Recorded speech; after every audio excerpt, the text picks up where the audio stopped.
Good day, good love, good light, illuminators and way showers. Thank you, thank you. Once again, it is in divine grace, gratitude, and honor that we join you today. I'm Wendy, this is Dave, and I'm here with our dear friend today, Marie. And today I'm just kind of doing an impromptu video. It's been a little while since I've done videos, so I'm actually feeling a little almost out of my element today. One of the things that I love doing here on Languages of Lights, if you're new to the channel, thank you for joining us. My highest joy and excitement has really been, since I started this channel, sharing with all of you the language of light, light language, my experiences with it, other people's experiences with it, along with our journey of expansion and ascension and open contact with ourselves, our higher selves, the fractals of ourselves, the parallel versions of ourselves that we call the past and the future, and everything's now. And so all of these things has been my highest joy and excitement to share with all of you. And one of those is, among all of those, is crystals and how we connect with the earth, and how do connecting with our higher selves and connecting with the earth and reading oracle cards and speaking light languages, how does this connect with all of this stuff? We're all learning that and exploring that and sharing what we're learning and exploring. And along the journey, we meet each other. And I like to call it our tribe, because I feel like we're literally gathering, but we're the light gathering. It's like we are beacons. We're calling each other out there, and by sharing the things that we love to do, our gifts and abilities that are part of us. And sometimes, as Marie and I were talking about today, that sometimes we're not even sure how to define what that is. And so we sift through all of these beliefs and things to kind of hone it down and be honest with ourselves. If all the things that we believed were in our way that are preventing us from doing the things we really want to do, what would you really want to do with your day? What would excite you when you woke up in the morning? What is the thing that, when you really think about it, that really excites you, that you may not be doing because for whatever reason you believe it may not support you, people may not understand it, but the point is that we're all here to be the actual puzzle, authentic puzzle piece we came to be, and to relinquish the fears and the beliefs that are wrapped around. I'm seeing literally caked around the edges of the puzzle piece, literally where we're chipping away at the puzzle piece itself to reveal the real thing, that who we truly are. And it's only until we get the dirt off the puzzle piece that we can fit into the whole picture. And by doing that is by doing what we love and being our authentic selves. So today, I've been excited. Oh, here we are in March. So happy March, everybody. So one of the things I wanted to celebrate today was March. We just had the time change. I don't know if it's everywhere in the world, but we just had the time change here in the United States. So I'm still it's always weird for me to be an hour, because we like lose an hour, but where we set the clock ahead. And so it's like readjusting. But yet we realize by doing that, time really, we create it. We create time. We create clocks. We create time. And the way we create time from a physics standpoint is by moving through multiple billions of parallel realities, moment by moment, and kind of settling in on the one that we're the vibration of in that moment, based upon what we believe in that moment.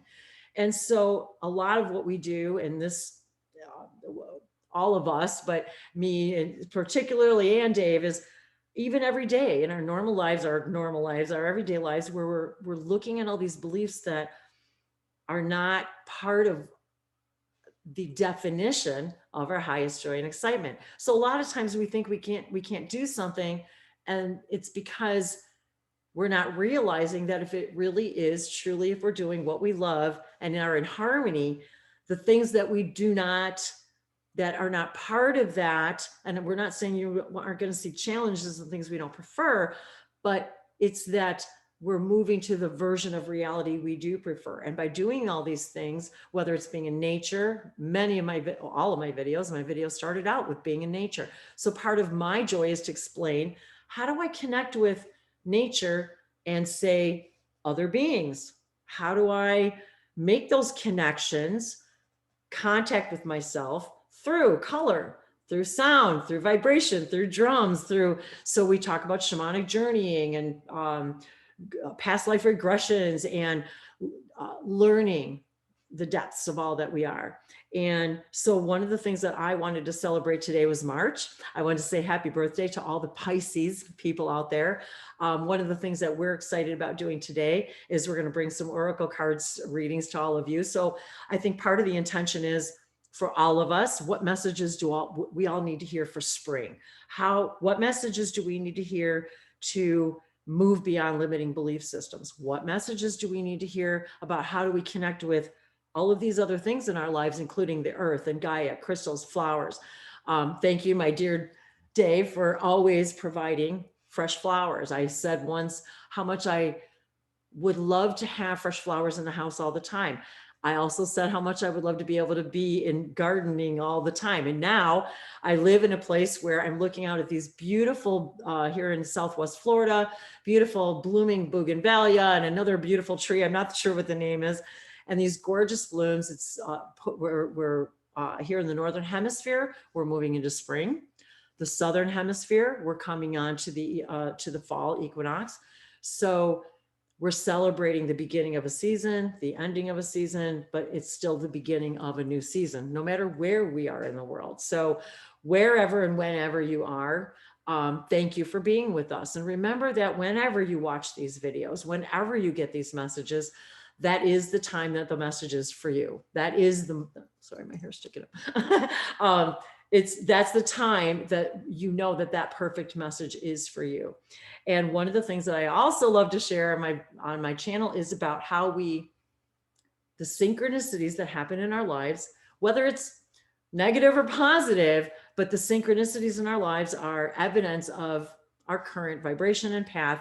And when the synchronicities bring us together, such as even Marie and I meeting, which now I'm like, we even already sort of forget how we meet each other, because they're all divine meetings and it doesn't really matter how. It's just, we know that we were meeting on a higher level and now we're bringing it into physical reality. So there's a lot of synchronicities that she and I are sharing. And one of the things that I also wanted to share with all of you was light languages and light language blessings. We were talking today about activations. What does it mean to have a light language activation? And really, for me, it's been more about discovering that when I'm speaking them, or when I first heard them and the reactions that I had an activating effect on me, in that it changed the way I thought about the world. It changed the way I was able to perceive information. It changed the way I was able to receive information. It enhanced my senses, all of my clairs. It enhanced my ability to connect with nature and the nature spirits in ways I never could before. And also by being in nature, making light language videos, looking at the colors in the sky and the elements, being with the elementals brings in more information. We're able to channel that information, literally speaking for nature, explaining what they're experiencing. We know, and I've talked about this before, plants make music. We were just discussing that yesterday as well. Plants make music. We're able to and maybe you would be better, Dave, to explain it, but really it's a frequency they give off. We're able to measure it, and then through our technology, be able to reproduce the sound of that frequency. Is that a good way to explain it? No. I mean, maybe you could do a better job. Well, to produce music based on the frequencies that they are constantly emitting, I guess, right? And it's funny because today I pulled the music card as when Marie and I were chatting earlier today, and I pulled the music card. So that reminded me too about the music that is emanating from the plant world, because the plant kingdom is really the rulers of the planet. And so they're constantly emitting sound and vibration and frequency that we hear, but we don't always hear.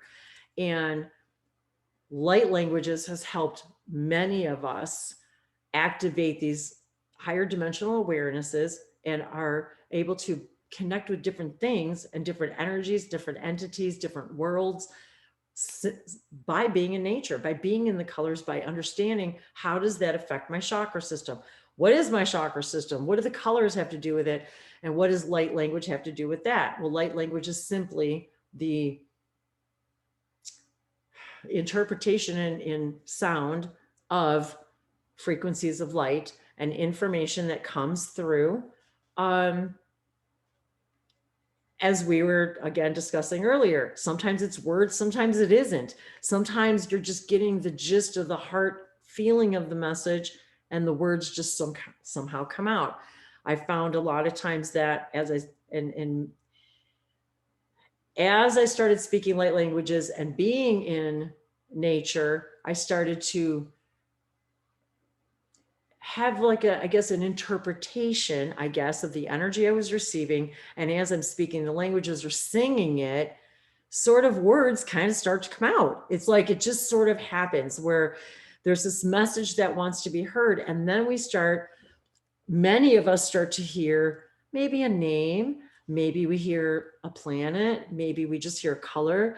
What I've come to understand about when we start to talk about hybridization program and ETs and alien contact and how does that wrap into all of that, the children that are coming here to join us here on Earth very soon in the next year or two, literally, physically, that is the frequency of the vibration of the Earth that I want to be on. Marie and I've talked about, as Dave and I have, connecting with our hybrid children through sound, through light, through nature. But more importantly is the preparing a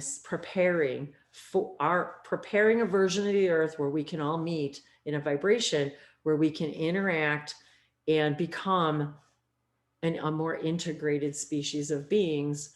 And this is part of the process for all of us, in addition to all of these, the ascension and activations. And so when we say activation, it's activating the DNA within us that has been quiet for a little while, and then it wants a voice. It wants to be heard now too. And a lot of us come from different places, and I just happen to, instead of coming in from a different healing modality and then speaking light languages, for me, light languages kind of came first, and then channeling. Prior to that, I had been intentionally wanting to connect with my angels, and that's really how it started for me. I started wanting to connect with my angels, making an intentional time to do it, lighting a candle and inviting it in. And that's really how it all started for me. And the faucet just kind of opened up after that. And it wasn't that long after that I met people that were speaking light languages. And then I realized very quickly it was really something that I was more excited to do than anything else at the time. And so far now, I've been doing this for about 6 years now on YouTube. And so many of you I've been blessed, including Marie, to have met because of light language, because of me sharing, just because I enjoyed it, because I loved it and I put it out there. That's how I met Dave. If we don't share who we are, how do we gather those of our true core vibration until we become our true core vibration? So in me just putting out what I love to do is how we reap every possible reward we could possibly ever need, just by doing what we love. And I wish I could say it better, stronger, louder, more clearly. And even I am reminded, even by Dave and by my guides, that when I'm not doing what I absolutely love, kind of nothing else really works really well. And so it's because we're feeling the resistance of that. What we put out is what we get back by being the reflection of the vibration that we're in. And if you're vibrating in a place where you don't believe you can do what you love and have everything you need, then we feel the resistance of that. And it is literally can become paralyzing. And that's a metaphor and all kinds of things in all kinds of ways for me personally, and also metaphorically. It literally, we can't move because we're defining and insisting that it be a certain way. We hear it a certain way. All these messages are going to come to all of us in different ways, whether it's through oracle cards, whether it's through light languages, and crystals. And so Pisces, March, the crystal is Aquamarine. And so I've got this little card because we had bought this some Aquamarine. And actually I thought I had all my raw ones, but I don't see them right now. But I wanted to show you guys this beautiful one. And actually this is really because I'm celebrating the water and the blue energy. It just so happened that Marie and I both wore this light blue today, celebrating the sky, the water energy, the expansiveness of the sky and the ocean, the blue of the throat chakra, the opening up of all of that we are, the clarity that we feel when we see the color blue, and the calmness that we feel, and celebrating the water element and Pisces. And so this particular one is shaped like a water droplet. So I think it's really appropriate. I'm just sliding around in the thing. Hang on. I didn't want to take it out. There you go. So maybe it'll look better out of there. But so this one is so beautiful. Yeah, I'll take it out because it's so pretty. It's kind of dirty, but there. Yeah, that is nice. Isn't it beautiful? Thank you, Dave.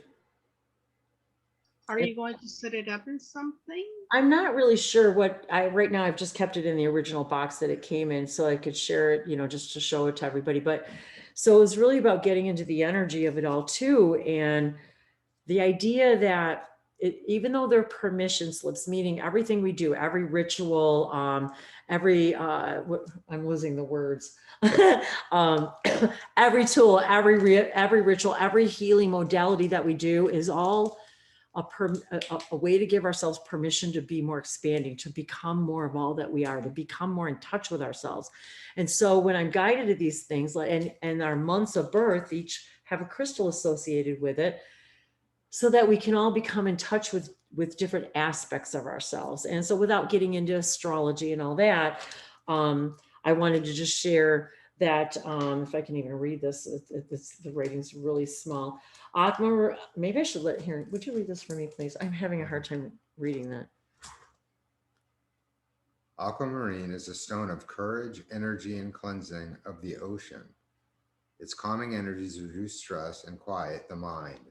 Aquamarine has an affinity with sensitive people. It can invoke tolerance of others and overcomes judgmentalism. Wow. Giving support to those overwhelmed by responsibility. Clarifies perception, sharpens the intellect, and clears confusion. Useful for closure on all levels, promotes self-expression, soothes fears and increases sensitivity, sharpens intuition and opens clairvoyance. Wonderful for meditation, shields the aura and aligns the chakras, highly protective during pregnancy. It helps to guard both mother and the baby from harm, discourages miscarriage.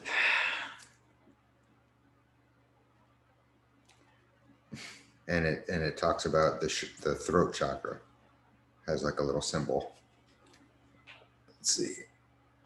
Just has a little symbol on the bottom. And then you guys can see so everything that he just read is weirdly synchronistic for Dave and I in a whole bunch of ways. So these are the kinds of experiences that I don't always share with everybody because it always feels weird and kind of vulnerable. But yesterday I had an experience as I was taking a picture of the sun shining, and I got really weird and dizzy, and I felt like overwhelmed by this energy, and I could feel what felt like just really higher dimensional energy.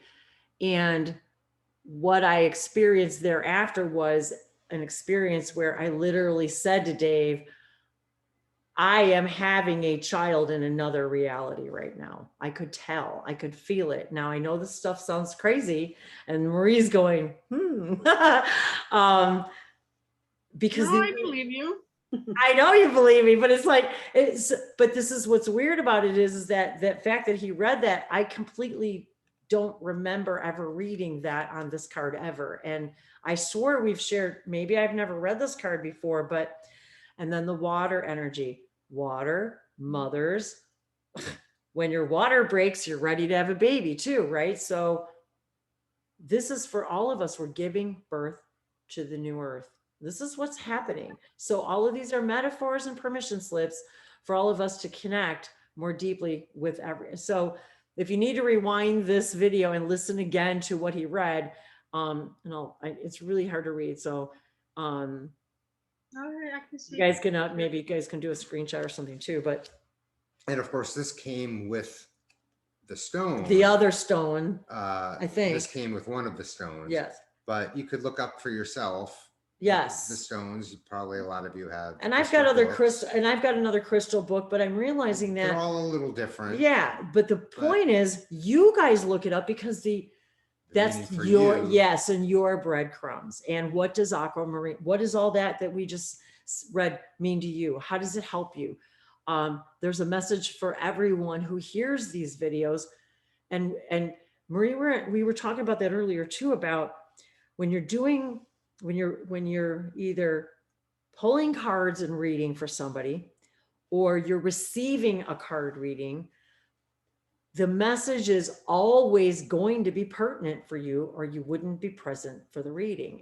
That is that simple. And a lot of, even I remember thinking, how do I know this is for me? And then we were talking about birthday readings and how many of us will go to our birth month and say, okay, I'm a Sagittarius sun. So, and my sister, happy birthday, Cindy. My sister just had her birthday on March 12th. And then I've got another dear sister I just met, a sister I already had that I just met, a star sister, and her birthday is coming up this week. So lots of Piscean energy. And I'm hearing also the idea of swimming free. Dolphin. Oh, I wore my dolphin today. Dave and I've been talking about dolphin energy. We've been talking about Hawaii. I want to throw that out there. We've been talking about, I was reminded about, I've been guided for a couple of years. I've been talking about this. I know I still haven't done it. About breaking down the things that I learned a little bit about breaking down the word aloha and how it applies to all of us. The exploration of the idea of Lemuria has been coming up a lot, and the idea of Hawaii. Whether we call it a past life or a parallel life, we're all experiencing that, connecting to those parts of us, Lemuria, Atlantia. I say Atlantia for some reason. They keep saying that to me. And I start to say Atlantis, and I say Atlantia comes out. And I've even written this down. I'm not sure why. Maybe that's one of the words they used to use. Dave and I being here in Southwest Florida, right on the ocean, near the ocean. Southeast. I'm sorry, Southeast. I keep saying Southwest, Southeast. We're west of Southeast. And them moving to the other side. I know, it's just like, so, but this idea of the dolphin energy and higher consciousness energy, the water energy, the idea that the whale is the oversoul of the dolphin energy, and much more information many of us have been receiving from the Dolphin Collective, and the connections between that and Lemuria and light language even, and the healing and the connections to the dolphin and bubbles, how they transmit information to each other through bubbles and sound. And there was a new species, I believe, recently that was discovered off the coast of Florida of a new whale species. So is it new or old? I'm pretty sure it's probably old. And so it's new to us, but I'm sure it's a very ancient species. So just because we didn't know about it doesn't make it new, right? So all of these things are coming literally to the surface. So one of the things that was interesting, that synchronicities is something that we've been talking about for a long time. And when I met Marie, we started sharing some of our interests. And one of the first ones. I think it was the Kyle Gray deck, right? Was that the first one we realized that we both had the same deck? Yes, yes. And so we were doing a reading. And so if you're not familiar, this is the Angels and Ancestors Oracle deck with Kyle Gray. And she and I both discovered how much we love Kyle Gray, how much we love the messages and love the deck so much. And so it's it's actually one of the decks that Dave and I really like too. And so what I wanted to do today was, so get shuffling, girl. We discovered that we actually have a few of the same decks. So what was really funny was a couple of weeks ago, we were hanging out and. Well, why don't we Yes. first start off with who is Marie and why is she And here? well, that's what I was going to say too. I was just going to say when we met and how we met and why we met. So Marie and I met and we've been doing some work together. So Marie has been recently starting to speak light languages. And so I'm really excited about that. And already is a healer in her own right and has an extensive background in training in healing and is really coming into a more of an alchemization of her own healing abilities. So maybe you would like to say something about yourself today. And as the Marie DeBarros of StarSeed Catalyst. So we have a StarSeed Catalyst among our guests today. Thank you. I have, well, I remember it's going to be 3 years, I think, in July, that the first time I had a session with you, Wendy. Gosh, and that long? Yes, that long.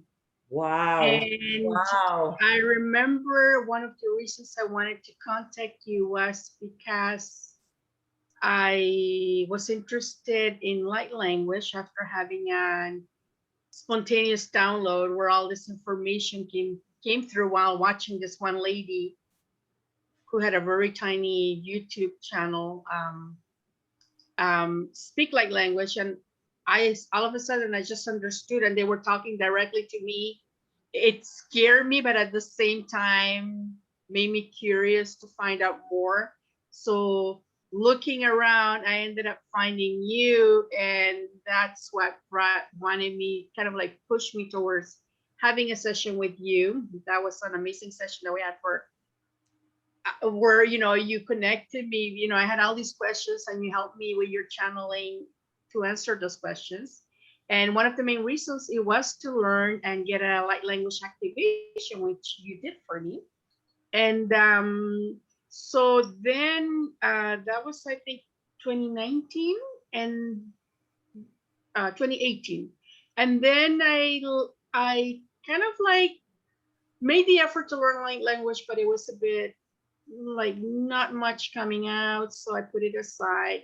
And then it was last year, after I had a lot of like different type of energy healings, that I began to feel like I could actually speak it. So I just allowed it to flow. And I think it's only been like about 3 months or 4 months where I've actually gone public, where I've spoken it with you. That's why I contacted you this year, because I wanted to, get more help with that, developing and becoming more confident with the light language. And the other thing had to do with the hybrid children, which is something that I had been wondering about. I think I remember the first session I had with you, I had been I think before that I had seen a video with you talking with Jacqueline Smith. Oh yes, Jacqueline Smith. Where you were talking about how many I was children. just thinking about, I just mentioned her to Dave yesterday. See? Well, and so I remember you guys like both talking about, how many children each of you had, and what it was such an interesting. Maybe you can put a link of that video. Oh, that's a good idea. I will. Thank you for asking. Yeah, for people to watch it, because it's so informative, So the thing is that I remember while I was listening to you guys, I thought to myself, well, I wonder if I have any hybrid children? And in my head, I heard this loud yes. And that's why I also had to contact you, because I wanted confirmation if it wasn't just my imagination, because it's not something I've been interested in. So, but I had been interested in UFOs and, you know, abductions and all those things, because I had my own experiences with that as a contactee and all that. So I remember when you know, that was brought up during the session that you mentioned something about having a site connected to hybrid children. And then I remember that, oh, I had seen you, and the most amazing thing to me was that you were able to channel and speak with one of my hybrid children, right? I remember it was Rosie. Rosie. Yeah. Roses, that's Yeah. So that was kind of something that also had me, you know, it's like, okay, I'm interested, but not so much. But then at the same time, I think a lot of times I need to digest things. It takes me a long time to digest and integrate. So that's why it took such a long time from the first session to contact you early this year. I think, or even like, I think even in December, I was looking for you, and just said, okay, you know what, this year I am going to commit to like the light language thing and be focused with it and see how far I can take it. And, you know, with the working with the, trying to also, you know, I do feel that if you raise your vibration, then you have a better connection if your children, hybrid children, want to make contact with you, because I always leave the door open. It's up to them if they want to contact me, or in whichever way they feel is okay for them, right?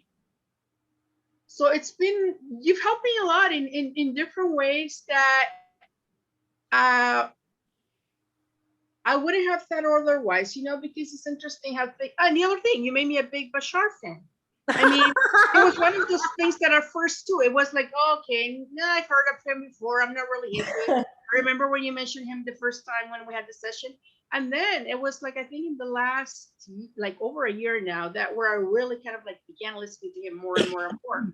And everything just resonated with me. So I think it's all this shifting of timelines, you know, raising your frequency where it gets you to the level where you feel you're ready to go to the next step.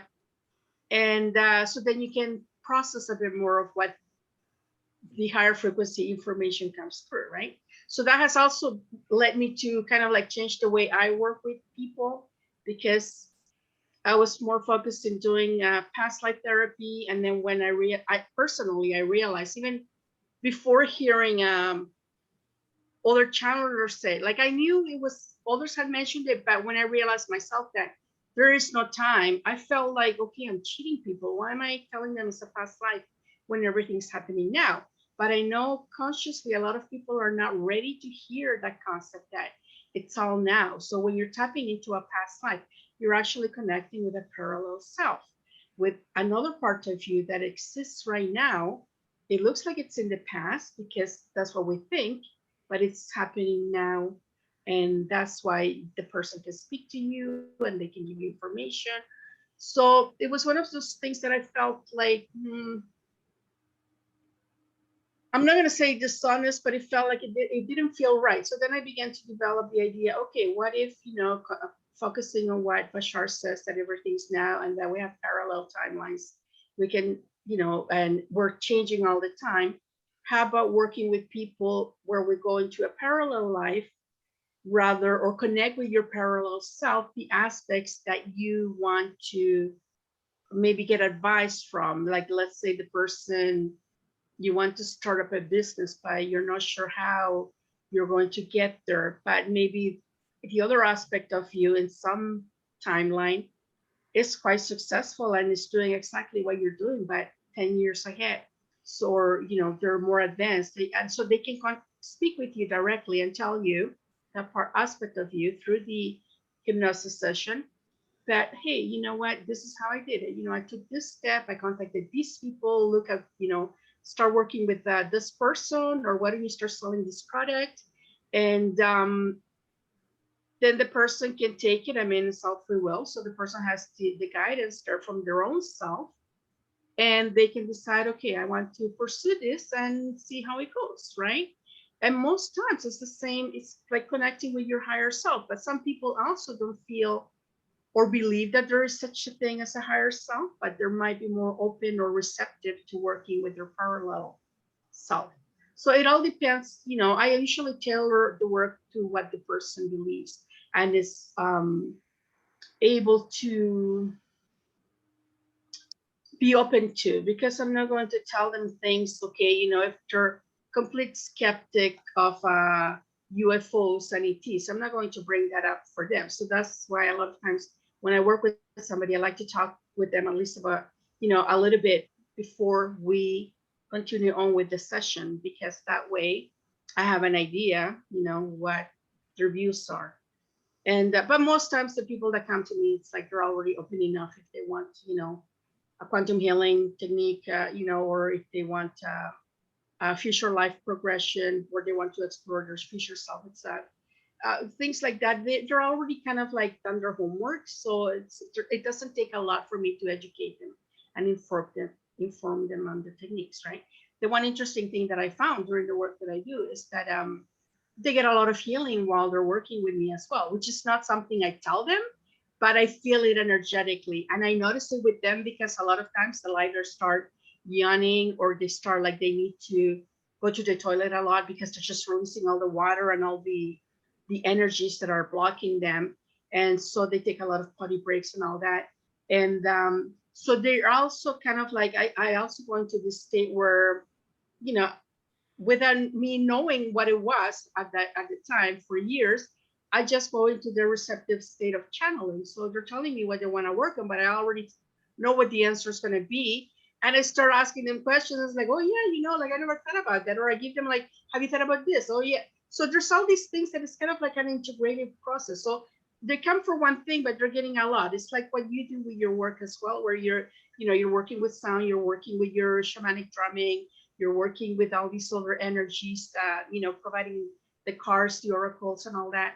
So it's something that is not just one thing. I mean, the person may think they're coming for one thing, but when they're ready, they're getting a whole package without me letting them know, because it's unintentional. We're just creating the space to bring it in. Is that right? So one of your skills is finding the path of least resistance for the people to be able to receive what they need to receive. Yeah, because ideally, we should not have all the, belief systems that hold us back. I've had a lot of struggle with that personally. And so it's one of these things that it's so much easier to help somebody else. I think we all have the ability to see the good in people and realize their struggle. And at the same time, but if we've been there, at least we can understand what it feels like. So I know that I've had a lot of hardships in my life and lessons to learn, because otherwise I would not be able to understand what it feels like to go through that. So it creates the empathy where, okay, I've been in the situation, so I understand. I might have reacted differently than how you react, but I do know the feeling of what it's like to, either go through grief of losing somebody, or, having to experience divorce, or having to, switch cities, to live someplace else. So all these things are kind of like, I mean, we all have all these experiences that we don't think can help other people. But I think as most healers, the way the reason they can help so many people, or they have that ability to connect with people, is because they have experienced all these real life events. Absolutely. It's what makes us telepathic with each other, to be able to connect in that way. And that's a good way of putting it too, Dave, that you help people find their own path of least resistance, to hear the things they need to hear, how they need to hear it, and the timing they need to hear it.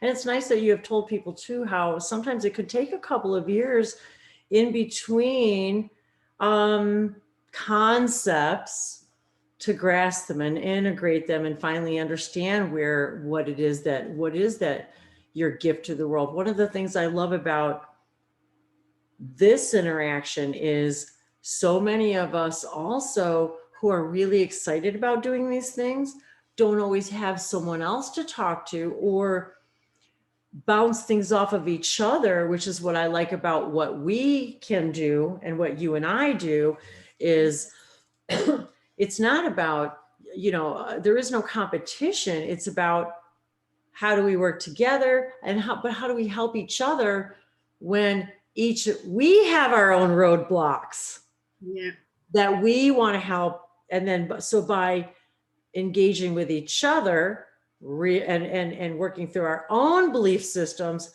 that also makes us better teachers of the teachers. And this is where so many of us right now are coming into our power and realizing I really do enjoy this, and I'm passionate about it, and I really need to do this work no matter what. I need to. It's like a painter that needs to paint and a musician that needs to music.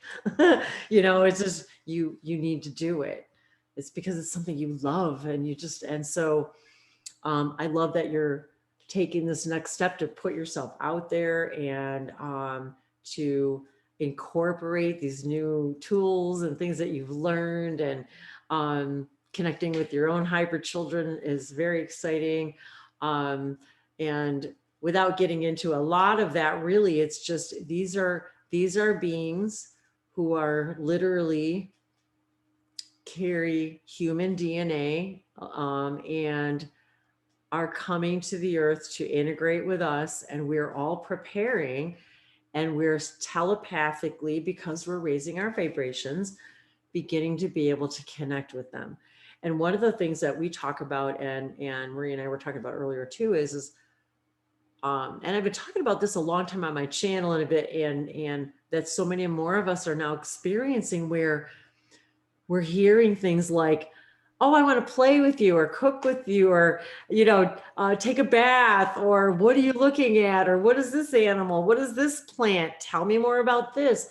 It's like, the more we get into the play, and we were talking about the other day, is play is the way, the way is through play, because they really want to, the vibration of play is what puts us in that place of being, of where we can meet with them.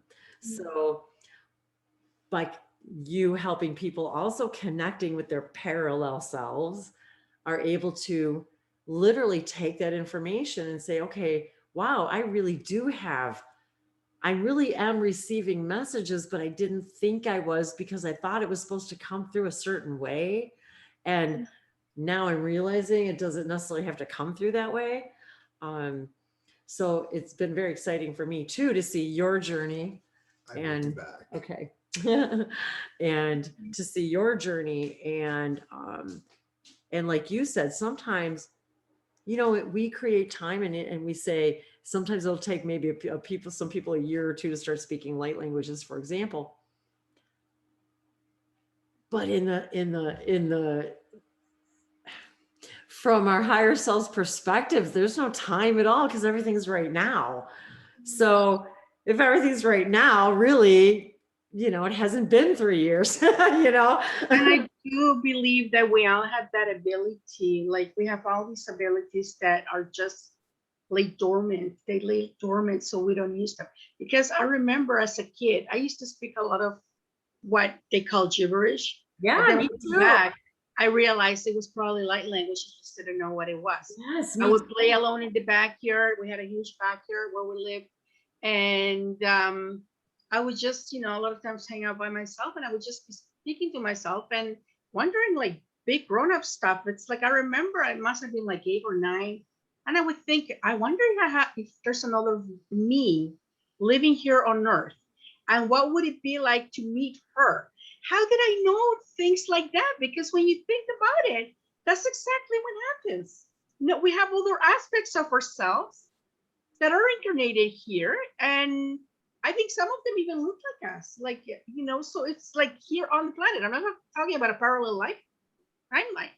Okay. So those are things that I would think about. It's like, how would now I look back and I think, how did I think such deep stuff? Because even grown-ups sometimes don't even wonder about stuff like that. And I would be thinking about that. Well, it's because that's what we're naturally supposed to be thinking about. And then it's just our, then they tell us, oh, it's your imagination. Oh, too, I was just going to say to you about Rosie, Mhm. having the roses behind me reminded me that if you, Marie, Right. would go into a meditation and just think about a rose or go to sleep thinking about a rose, you can actually talk to her. It's just a permission slip to say, how can I connect with you better? So she's saying that to me now, Yeah. mommy, think about roses and you can't help but feel me. Okay. I'll do that then. As soon as you start to think about roses, and all of a sudden when she says, and you'll feel her energy fill you. It's like I'll do that because see, that's the thing. I'm not very not consistent. words sometimes, you guys. Sometimes it's what we need to understand is it's not words sometimes. It's Yeah. a love. It's the It's energy. Yeah. yes. It's this feeling that sweeps over you that makes you want to cry, but you're so happy and you're not sure why. You don't know what you're feeling. You can't explain it. Um, so it isn't always words. It's honestly, most of my connections haven't been words. They've been feelings, like Yeah, I understand what that you intense heart opening. Oh my God, what's happening to me? um, and so one of the things I definitely want to do today, and is I want to do some light languages, and we could even do it right now. It's like first I think, oh, we should pull a card. And then it's like, but see, this is where we have to kind of go with the flow. It's like, because maybe there's something that wants to come through. And so I loved your your video that you put out on your YouTube the channel. only one. It Yeah. doesn't matter. You have to I start with know. one, right? It's a But step.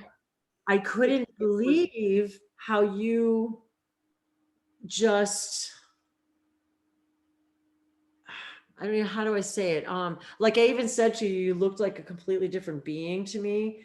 You sounded like it was like I could feel that maybe part of you step aside and allow that whatever parallel version of you wanted to speak at that time, or however it was happening. I could just feel the energy, and it did. It just so.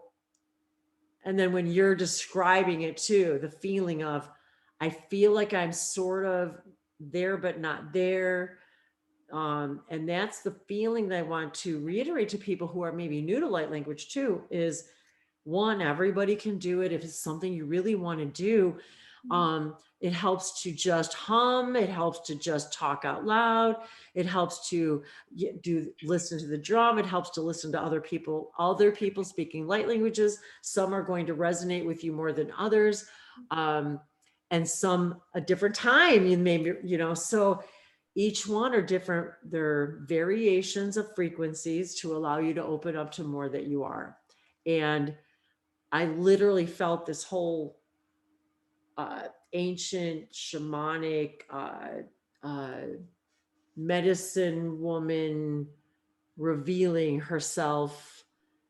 It was like the Marie I see behind the Marie I see. And a lot of times that's what we experience when we listen to light language or toning or just chanting. My gosh, we've been chanting for millions of years, right? I mean, Yes. and each version of ourselves throughout those times have been realizing the connection between sound and higher self, sound to what we call source. How the Native Americans truly believed they could speak to the spirits and they could speak to the elements through sound, through their drums. And so I've only had a couple of opportunities to play. I poured some water because I need a drink of water. I've only had a couple times where I've played my drum, and I've showed my drum on my channel a couple times. Again, I've been waiting to paint it. I've been waiting for the inspiration for I don't know, whatever design I decide, but it's not really about that. It's about really just coming out and And a lot of this stuff, you guys, I'm even hesitant to do because it's another side of me that I listen to some of my old my old videos, and I remember thinking, God, I'm terrified to even post this because it sounds so, I don't know, not scary, but it sounds like just a whole different person. And yet it is a parallel version of myself. Maybe it's a guide coming through that expresses itself through my voice. Um, Many times I start to sing or speak light languages, and they tell me this is a story of a star system, or maybe a being is telling their story from their perspective. And because you and I can tap into the frequency of the excitement of that being, we get to hear the story, but it may come through as light language. It may come through as Haya tu hami sa tu kayuvashan se ko hama kelete si voso mojule hala ke vizono wako to bahana kiteke saveshono biakari samoso inteke tivaloso parosha. Now, many people will say to me, well, what did you just say? I'm not sure. It feels as if there's another heart coming into my heart and maybe joining me, maybe blending with me, maybe speaking through me, for me. I'm not really always sure. It doesn't scare me because it feels so wonderful and loving. They always do. I've never ever once had a bad or negative experience of any kind. Many people have asked, how do you know what's coming through? How do you know if it's this, that, or the other? I will always say, just say to you that because that is my only one intention, is to be pure, that I don't even have to, I don't practice in that, oh, I need to cleanse, I need to clear, I need to not let this in or let that in. If I once believe that, that's what lets it in. If we don't, so if you always know that you are, and anyway, it's always going, you are your own reality. You create your own reality. Nothing can talk through you that you don't allow anyway, for the sake of experience. And that's okay too. And yet nothing could possibly ever enter you, take you over, become you. And we even talk about, wanted to mention too, Marie, about what you said earlier about, what was the word? Reincarnation. That what we're beginning to even understand about reincarnation is that it's not one being transitioning into another. It's that our oversoul, like the big tree, or the grapes, that even down the line of the grapes, you're still connected to the whole thing, but everything exists. It's what you focus on. So if you don't focus on that, it's not that it's not there, it's just not part of your vibration. You can't feel it, you can't see it, you can't experience it if it's not something that's part of your vibration. And the only way to make it part of your vibration is to have a fearful thought about it. And so I will say, even if it sounds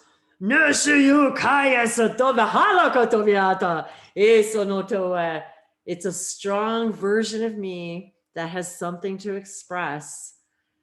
Just like we hear rock music and all kinds of music, that then there's smooth this, quiet this, calm this music, yoga music.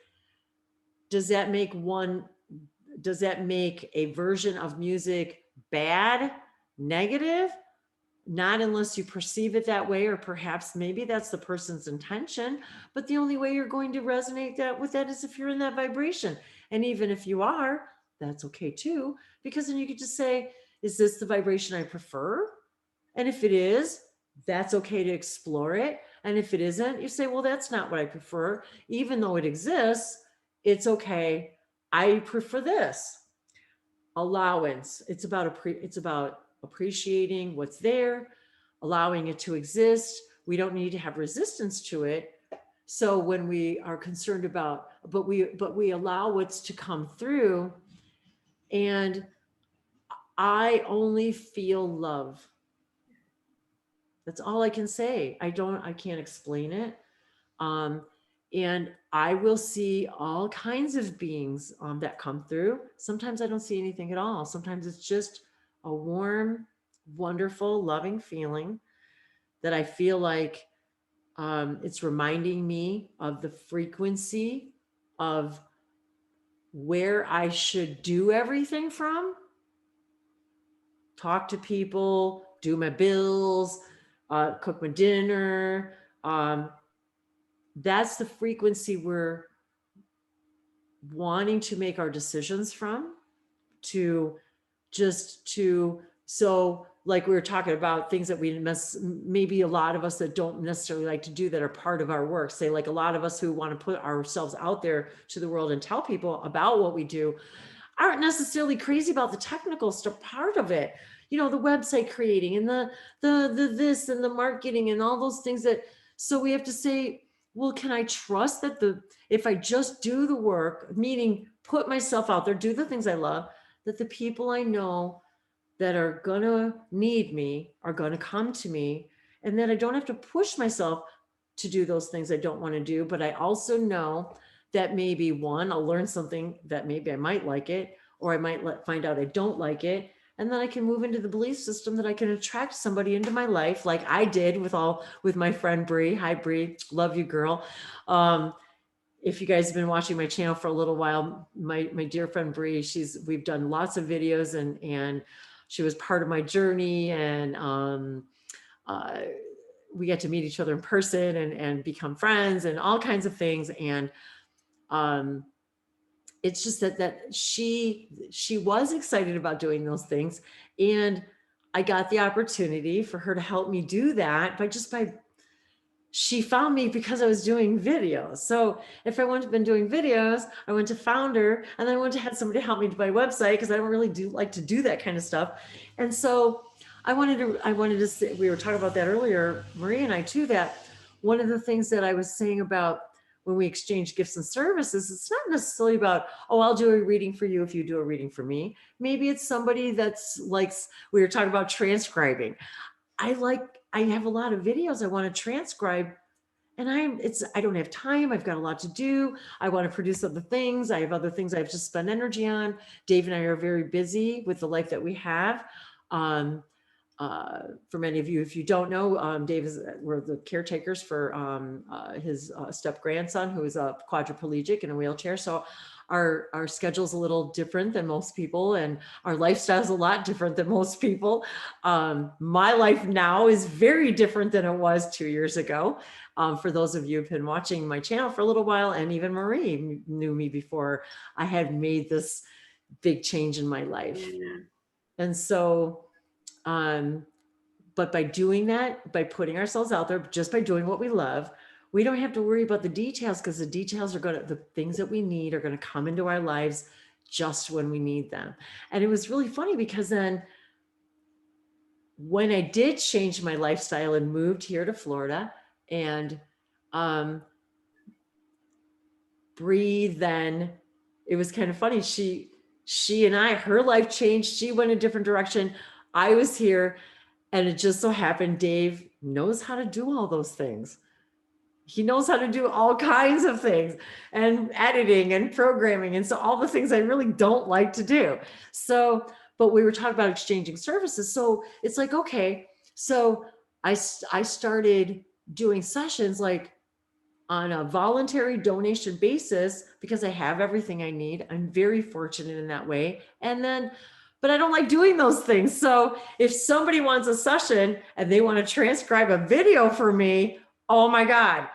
And then with that said, Daniel, I want to say hi to Daniel Pollock out there. He's been watching my videos for years.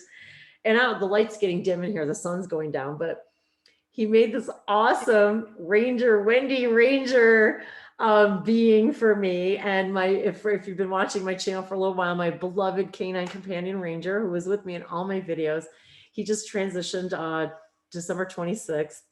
And I'm still having a hard time doing videos, and I'm still having a hard time talking about him, because I miss him a lot. And I know missing just means, but I know he's right here next to me. He's right here with us all the time. His spirit's always here. But He always reminds me too, Ranger does that when I tell him, well, I miss your fur and I miss your smell and I miss touching you and feeding you and walking you. And he's like, but Mom, remember, just by you remembering it, like right now, I can feel him, I can smell him, I can touch him, I can feel his fur, I can feel the softness of his ears and how the white fur on his body was softer than the other fur. It's like, that's what he's trying to say to us. That's what this is all about, you guys. The transition of our friends and family and animals are to teach us we're all spirit. They're right here.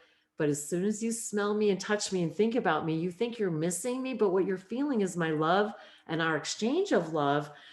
But you interpret it as sadness because you're physically not together. But what they're really saying is, I love you. Hi, I feel you. What you feel is my love. We interpret as humans as I'm lacking, but we're not lacking. We're actually the opposite of lacking. We get to experience them on an energetic level. And yeah, I hear words. He says those things to me. You know what he said to me? Don't stop walking, Mom. Don't let me being gone be an excuse. Say, I'm going to cry and I don't want to do that. So I didn't want to talk about it. But he told me that. He said, you guys need to keep walking. Stay outside, walk.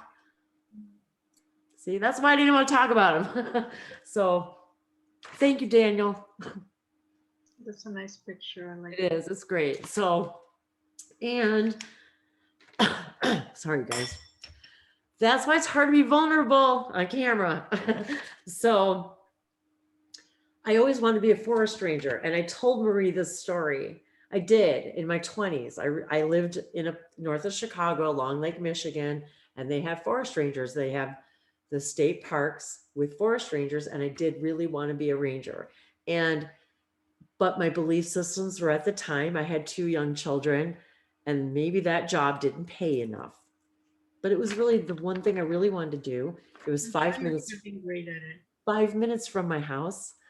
You get to just plant trees, take care of the forest. It was right on the beach of Lake Michigan. I've done a few videos there, old videos back there. And it also helped me connect with my shamanic self. I started to see visions of my Native American parallel life on the beach, living there, because it's immersed in Native American energy. The town that I grew up in, all Native American street names, all of them, Iroquois, Sioux. I'm sorry, I can't remember them all, but every name of the road practically were Native American tribe names. And so even the city itself, Waukegan is a translation of the Native American tribe there, and it translates to Little Fort. So, but the point is, following your highest joy. I loved writing poetry, song lyrics, all kinds of things that I convinced myself couldn't pay the bills, wouldn't support me. Why do we believe we can be supported by things we don't love doing, but we can't be supported by the things we love? And this is all of these things, light languages, oracle cards, healing. This is what we do when we help people connect with their parallel selves or with light languages, or what healing is bringing ourselves together. It's reminding us that we're source, that we're all one thing. We're all connected. What each of us does affects all that is. It's not a negative. It's not a positive. It's necessary for all that is to experience itself in every way it can. And so we're taking the trip all the way from source light, all the way into the darkness, and all the way back. Each of us has a different story of that trip back and forth. But that's what source wanted to experience. We are the dreams of source. We are the eyes of source. We are the miracles of source. We are the magicians. We are creating our own reality based upon what we believe we're capable of every minute. And when we say healing, that's all we really mean. we say healing because the person wants to feel whole. A person wants to feel like they're operating from all the parts of them that are the best parts of them. And that doesn't mean that any of you or any of we have billions and millions of infinite numbers of fractals and pieces and parts. You cannot count them. You can't, but you have to know they're there. And some of them I have, and Dave even laughs at me because I have parts of me, fractals of me that have a voice that says things that I say, did I just say that out loud? Because I'm afraid of what she's got to say because it might hurt somebody's feelings, or it might be against a belief system that I once held true that is not mine. And I'm afraid to let her speak or him speak or them speak. And so I've often been told recently by my own guides, let yourself channel from a different voice so you can set yourself aside and not worry so much about what they're saying about you, because to put yourself in the position of third person, for example, to say the channel is having a problem with her belief systems right now that is allowing the information to come through clearly. And we are working with her on this as well. Most people don't want to tell you that, do they? No. But this is what happens to us, all of us. Nobody have it all. None of us have it all figured out. And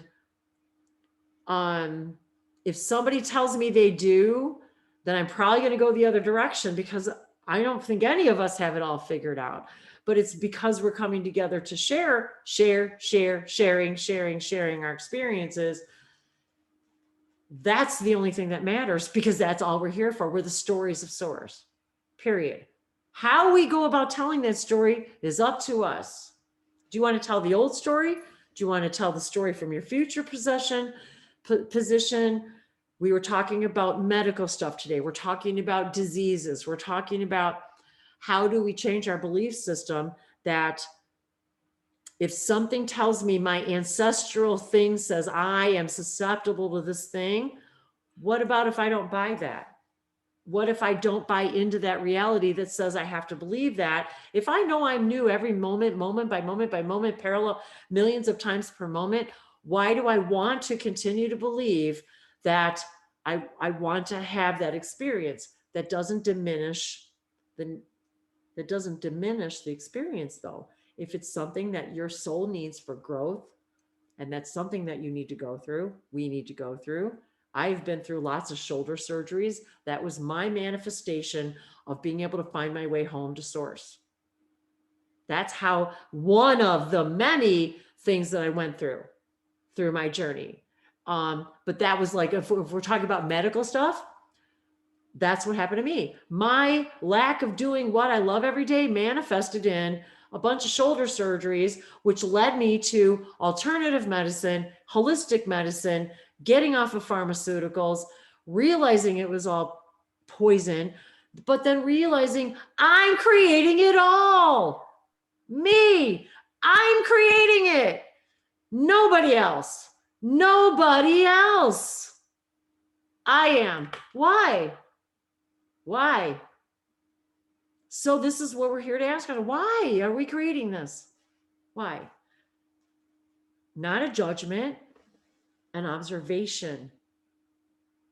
Not a negative judgment, an observation of my current vibration.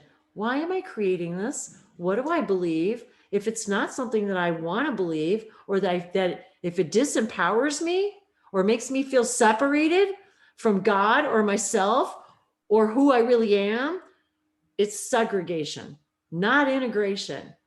This is what we're doing with each other, is integrating ourselves with each other. And we're just our mirrors.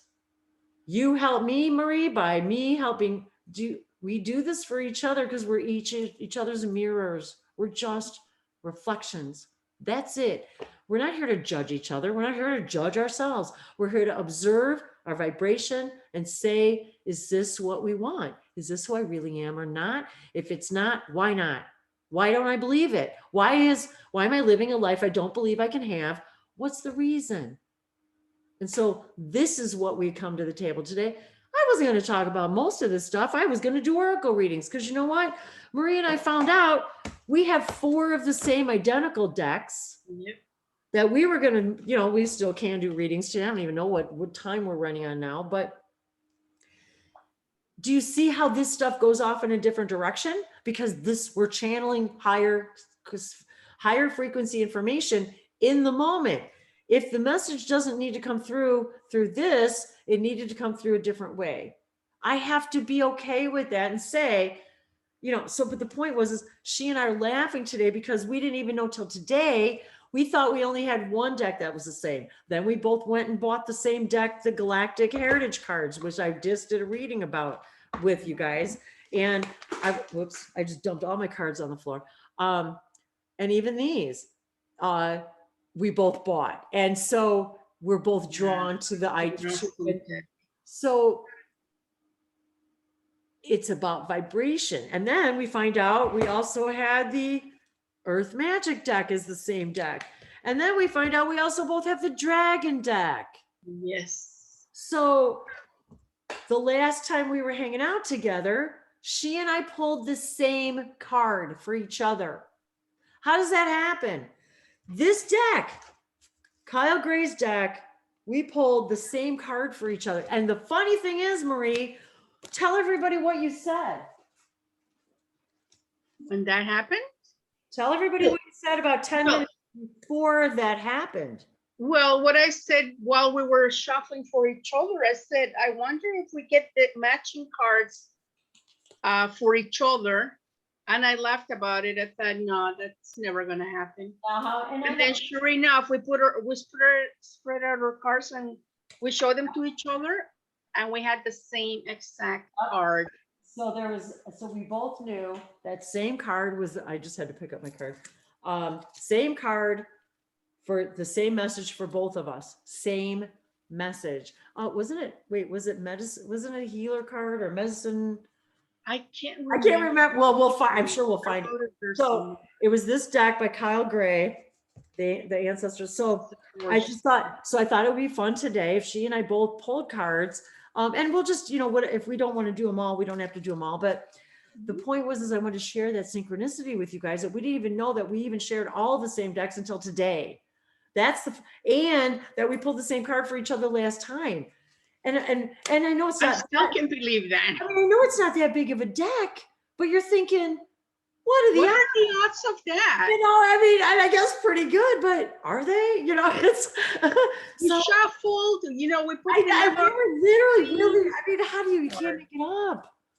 You can't make it up. So, I wanted to shuffle first. I wanted to read. So I wanted to read this because we want to put our intentions out, and I've read this before. So I set the intention that whatever is gained from the lessons learned from this tool will be dedicated to the growth of all beings in all places. So this goes to all of you.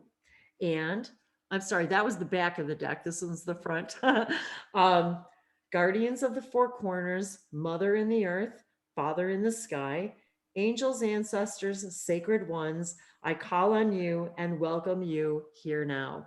So that is all of us, all of our angels and ancestors, all of your guides. If you're watching this video today, these messages, everything that came through today is for all of you. We are divine messengers. We all are. Marie and I are your reflection today to show you what your higher self needed to tell you today that you needed to hear through us. So that is how we're reflections to each other, and how we see the beauty in each other beyond physical, beyond the what we see is each other's souls and our lights. And when we put ourselves out there, like on social media, and sharing and doing what we love, we're literally connecting. We're putting our beacon out there. The ships that are Dave, I have to give him credit for he said that the other day. We're just beacons putting our light out there, shining and shining. But it's the ships that are coming to find you. They're looking for safe harbor. They're going to find you. But you don't have to move. You're the lighthouse. That's a Be the good light where you are, shine wherever you are, and those who need your light will come. That is how it works. So with that, I'm kind of getting some light language I here. already got my cards. Nisava sono guashara ko submisara seta lokosha. Sinase taki sono supa. Did you pull more than one? I had 2 jumpers. So those Okay, are 2 jumpers.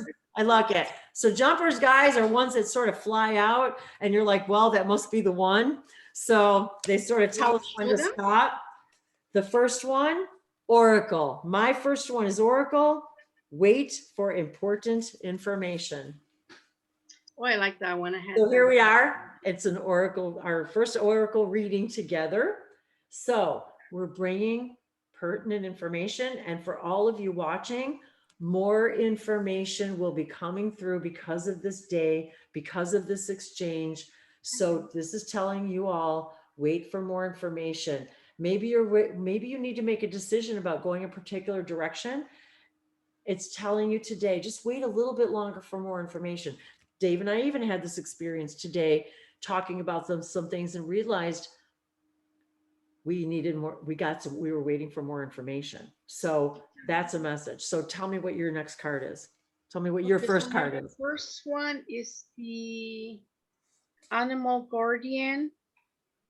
Trust your intuition. So it's this one here. And that's actually the one on the cover of the I pulled that earlier together for you because remember yeah, I said, you did it. I forgot. I pulled that card for you today. Yes, yeah, so that so, one. I like this one. Animal Guardian. Now I just told you guys the story about Ranger.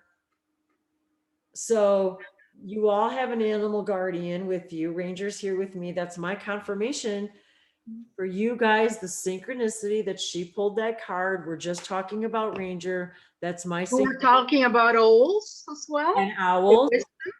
And the wisdom. Whoops. And we were talking. Sorry. And that's the message you gave me earlier as well in regards to the connecting with the owls or something. I wrote it down somewhere. And our neighbor, in our neighborhood, we've been talking about the owls because an owl landed in our front porch. And he's going to turn on the light for me.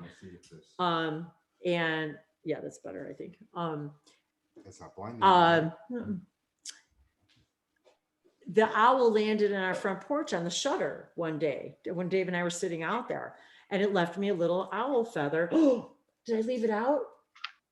And I think I showed you guys in a video. Don't you have one in your yeah, so I was showing her my medicine bag.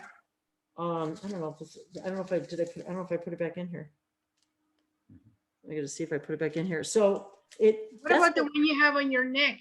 Oh yeah, that's right. I forgot. I'm wearing my owl feather on this one too. And then Dave gave me some beautiful fountain pens, calligraphy pens that had the owl. I have an owl, 2 different owl feathers, and also one of the peacock feather.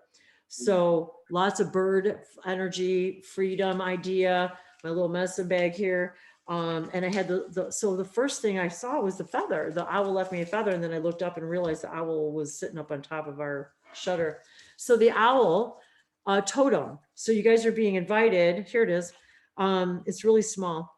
You guys are being invited to look up spirit animal, the owl totem. It's really, so you can see how tiny it is. But even so, look how tiny it was, but I actually noticed it. That's the funny part about it is I walked out the door and I was like, wow, there's a little feather there. And I grabbed it. And then I think a dove flew into the porch, and we were like, what's the dove looking at? And then we turned around and there was an owl sitting right above Dave and I. We didn't even know it was there. And so that was so magical for us. And I was really excited about sharing. I think I did a video about it. Can I make a comment on the owls? You probably did. So that's a sign for all of us today. The owl wisdom, the spirit animal, the owl. We're all of us together by sharing, gain higher wisdom. Is there something you want to add to that? Yeah, it's something that's it's interesting with abductees. A lot of people that have when you're going to be abducted or brought back, they actually see owls. They can see like really big owls or like really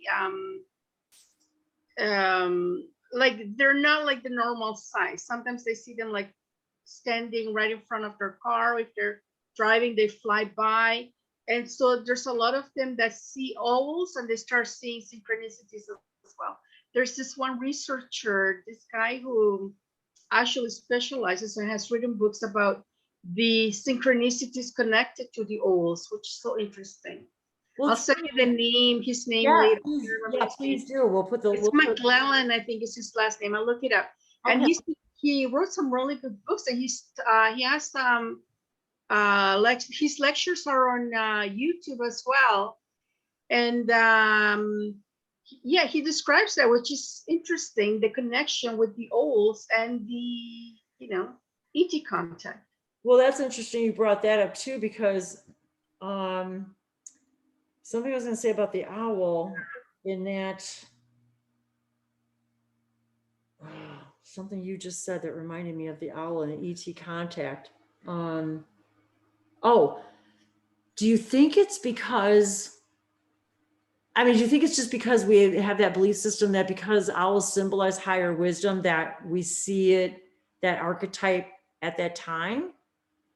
Because, it could be, because what people describe is like, I mean, once they are hypnotized to recall their experiences of seeing owls like that, and they want to remember what happened during the abduction, what they see is not really the owl. It's kind of like they send that image for the person, but in reality it can be, Oh, the other synchronicity with Yao. Okay, we were talking about connecting with our parallel realities.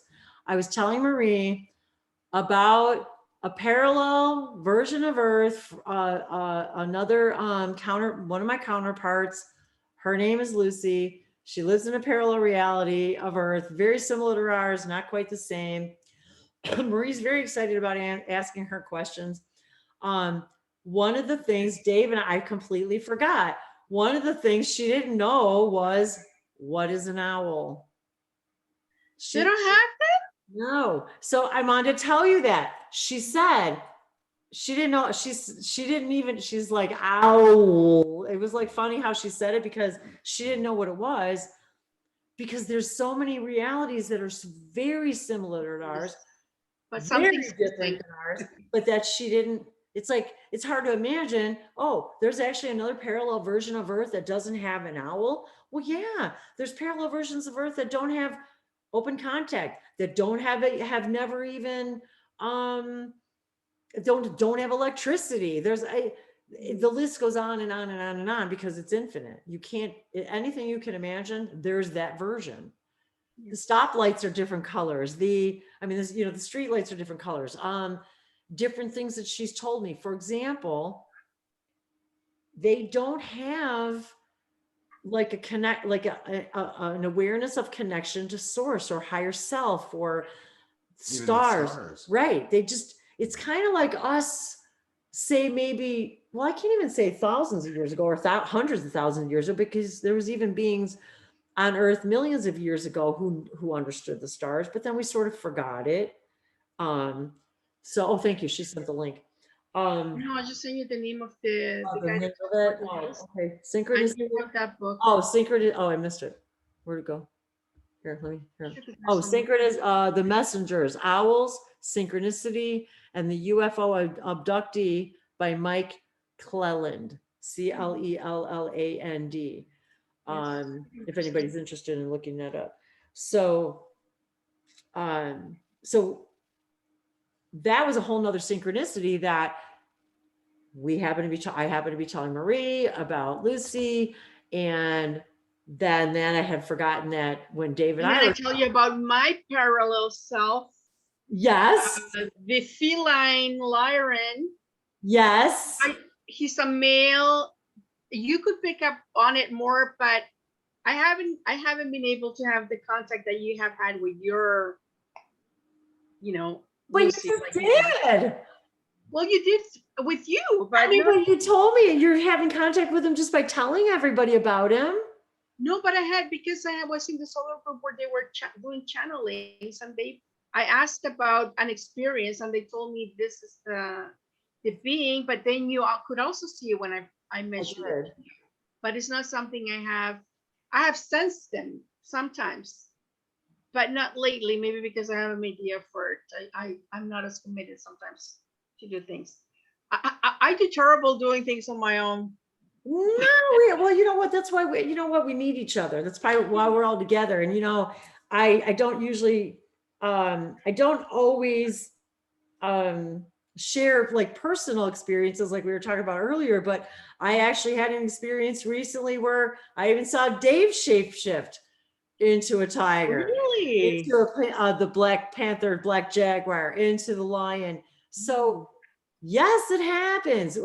Do I say physically? Did I see his body change into a cat? No. Well, what do you mean? But yes, I did. I mean, to the point where I had the physical experience of feeling him that way. That's how So real cool. and unreal these things are, because it's all real. It's all your imagination. It's all of us creating these realities. So of course it can happen. So when you, as soon as you talked about your Lyran self, your Lyran counterpart, I think about his and And mine. it's interesting that we have that connection as I well. know. Like that also was another thing that we realized we had in common, that you have a connection to Lara, and then you mentioned that Dave does, and then you mentioned that Bree. Oh, totally. Yeah, so that I wasn't expecting that. Oh, So that well, was you know what? Let's see if we, because one of the cards here, and one of the things about these cards is, on the decks, they have past, present, and future written on them. yeah. It's kind of what they really mean is not our past, present, and future necessarily, but it was the era of their ascension. So, for Yeah. example, if we pull, oh my God. Okay, well, right on top was Lyra, arrogance, number 18, present. So I would say, and maybe Dave can help with it because we watched all these videos together. So first, let me say, this deck is the Galactic Heritage Card Series by Lisa Royal Holt. I'll put her link. I've done videos for her. Thank you for showing that. I don't know if It it works. really is really good, you guys. It tells the whole story of not just our galactic heritage, but how Source is experiencing itself through galactics, through us. How it is the story of an ascension, of the ascension story of Source itself through these beings. So, I remember what this do was. you? So the past, present, and future Of the Lyrans, in the deck represents first, second, and third era of their, of each civilization. right. So the first era represents before awakening, the first consciousness that exists in the civilization. The second era would represent the awakening area, the awakening era. Right. And if you watch her videos, there's a lot of explanation. So much good information. But the third era would be sort of the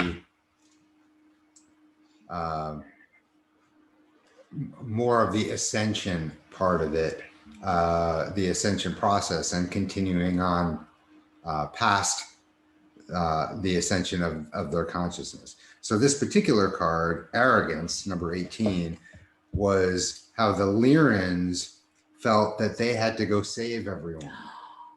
Yes, I remember that. And they were arrogant in that they felt they had to go save everyone, even if they didn't want to be saved or asked to be saved. Yeah. And part of that has to do with how Lyra interacted with people on Earth and our Earth experience, where the Lyra present second era civilization wanted to help us because they saw we needed help. Yes. And they inserted their help.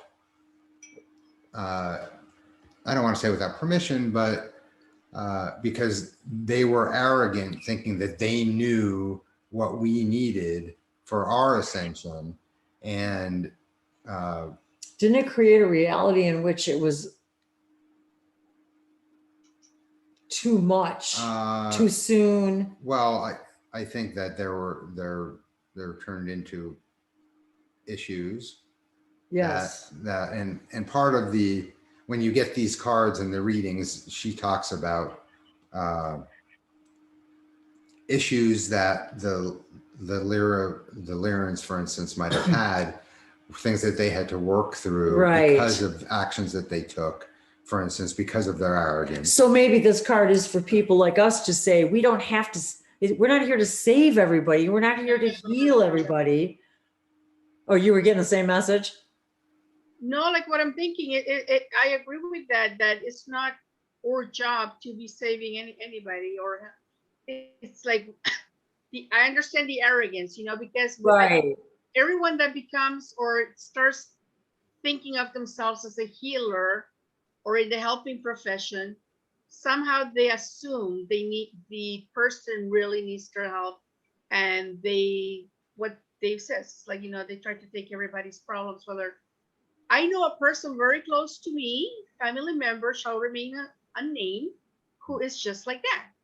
There's you know, a lot of people like healers to not be healed because their theme is to not be healed, so they can have this experience to learn something, like maybe self-healing, or you know, that they're putting their, you know, power in someone else's hands or something like that. And a lot of times it is arrogant for us to think that someone that we have to push our help on somebody who isn't wanting to be healed, or that we failed as a healer. Doesn't mean you failed. You gave them what they needed. Did you have something else to say about the arrogance part? But that, what you just said though, about that time in there. Oh, that was the other thing. At that, where the things that they were having trouble with in that era, if there's someone, any of us right now in this reading, maybe someone is needing to hear that maybe there's someone in their life that they feel needs to be healed or should be healed, or that they should be doing something more to heal them. And maybe what they're trying to say is, don't be arrogant in thinking that you're the savior one that has to save them. Maybe the way to save them is to let them save themselves. Sometimes that is what it is, because that's the theme they came to and learn. sometimes you're not the person that the other person needs to be of assistance. Right. It can be somebody else, because it all goes by frequency.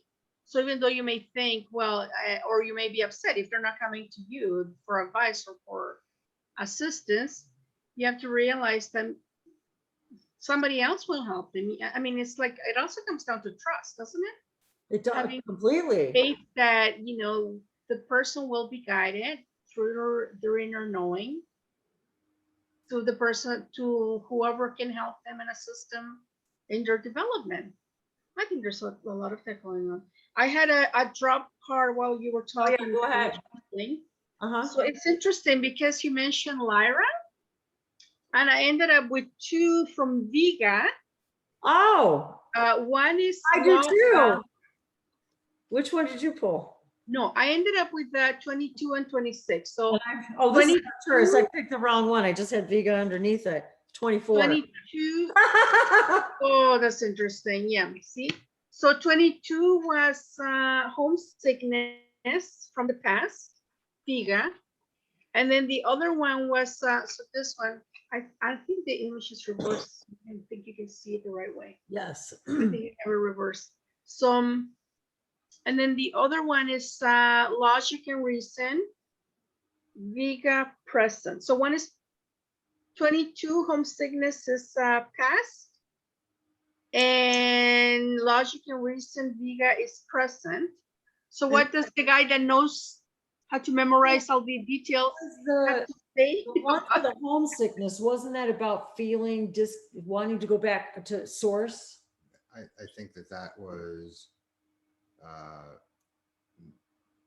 the original. I like the abstract artwork on this card. Yeah, the original separation to source and feeling that homesickness of wanting to come back home to source. I would highly recommend you guys too, that when we're doing these readings, if you're watching, check out her channel for the cards that we're pulling in her, because they're set by the series, the number of the cards, so the videos, and look to see 22, 23, 24, these cards that we're pulling, what information you might be gleaning from her reading about what the card means as well. What information are you getting, Marie, on your two? That is interesting that the homesickness card came through, because while we were talking about Lyra, then I remember that the download that I had, that I mentioned to you earlier, when this lady was speaking light language and I had the download, one of the things was that really made me cry because it was so visceral. Like I was there. It was the fact that I had come to the planet here to assist, maybe through arrogance, like you mentioned, that the thing, to be of assistance to the planet. And then when my mission was over, I was gonna go back to Lyra, but it turns out that there was no home to go back to, because in the images they showed me, it had been completely destroyed. I mean, it was like, I could see like bombs hitting it and the whole place being on fire. And I could see people getting into ships and flying off the planet, the ones that could be saved. So that was interesting, because the thought made me realize that I've always felt like I don't fit in or belong here. And it made me understand why, because it's like this ancestral thing in my DNA that longs for home, the place where I should be, even though like I know I'm here willingly, but there's stuff that disconnect. So the homesickness really kind of like, to me at least, makes a lot of connection for me personally. And the other one with the logic and reason, I do feel it has to do with, sometimes we have to let go of just questioning everything and trusting in what we receive, which can be done through channeling. Like I was telling you before, that, you know, when I am speaking light language, I can feel my logical, analytical mind stepping back and just hearing me speak, and my mind just goes blank. The sound just comes out and I'm not analyzing it or anything. As soon as I start thinking about it, that's when, you know, the ego steps in and the whole thing.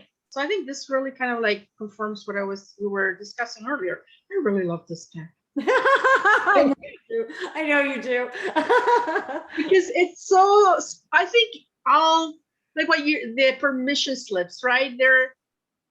They will provide what we need, what we already know. It's kind of like the oracles confirm it for you. Same with tarot, right? They just give you the information that you already know, but you need to see it in a different context or a different setup. Absolutely. Rather than just your our intuition. higher self talking to us, like Dave always tells me. What people? There's only you. What people? Any other messages from the other card? Like the other deck, or what? No. Well, yeah, no. I just want to make sure there wasn't any other. No, that I'm done with them. Unless you can. And it's funny, it's too. Is here I've got so I've got the self-discipline one, and I need that. And that's Vega present. So, and actually, I think part of the self-discipline, I just want to say today, isn't necessarily about being rigid. It's actually about using the self-discipline to literally follow what you really want to do, instead of talking yourself out of doing the things you really want to do. Self-discipline is really doing what you want to do first, because the rest will just happen when it needs to. And I think this has been huge for me. Self-discipline about doing what we love first and following our highest excitement, and knowing, and I'm notorious for this, about not worrying about what didn't get done at the end of the day, and Oh. allowing and appreciating and valuing what did get done. Even like you were talking about, sometimes we just want to sleep all day, I like sleeping. and that's okay. We like I sleeping have a too. very active social life in my dreams. Well, see, this is one of the reasons though we like sleeping. I have to laugh too, because I also turned the sun card over, and the sun is shining in our faces here. Yeah, that's And cool. so I pulled this, that's out of the Kyle Gray deck that I just happened to see. And so it's the sun card.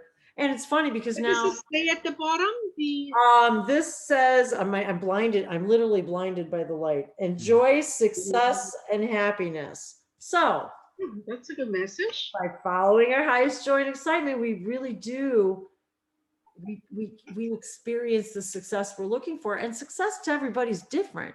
Success to me is being excited at the end of the day that I did what I loved. And that really, to me, is what success is.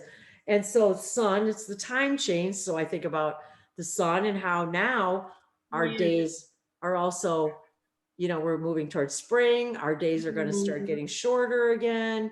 The time change just happened. The sun itself, Dave and I have been noticing, and not just us, everywhere around the world, people have been noticing huge changes with the sun. It looks different, yeah. The way it, and so, but enjoying success and happiness. That's really That's nice. all. And I wanted to just add something more to the homesickness. Oh yeah, please part, do. That the idea of the end of the rainbow that everyone's trying to get to with the ascension, and it never ends. But when you let go of the idea of being homesick and wanting to go home, you start embracing the idea of going where no one has gone before, into the unknown, where that's where the fun really starts. It really is. And that's sort of the destination that if you start shooting for, then you get the happiness and the joy and the fun. But you have to let go of the idea of trying to get home, because we're all from everywhere. We're Exactly. all infinite beings. It's not just one planet. A lot of Right. people You can't say I get so am this. fixated on I'm from Orion. Well, you've been everywhere, just like we've been reincarnated into different countries and So many ethnicities. parts of us, we're experiencing them right now. My fractal in Orion is happening right now in that timeline, and we're connecting with her right now, him right now, because you just mentioned Orion. So, and was there something, I know you have to go quick. Was there something else you wanted to add to that before you go?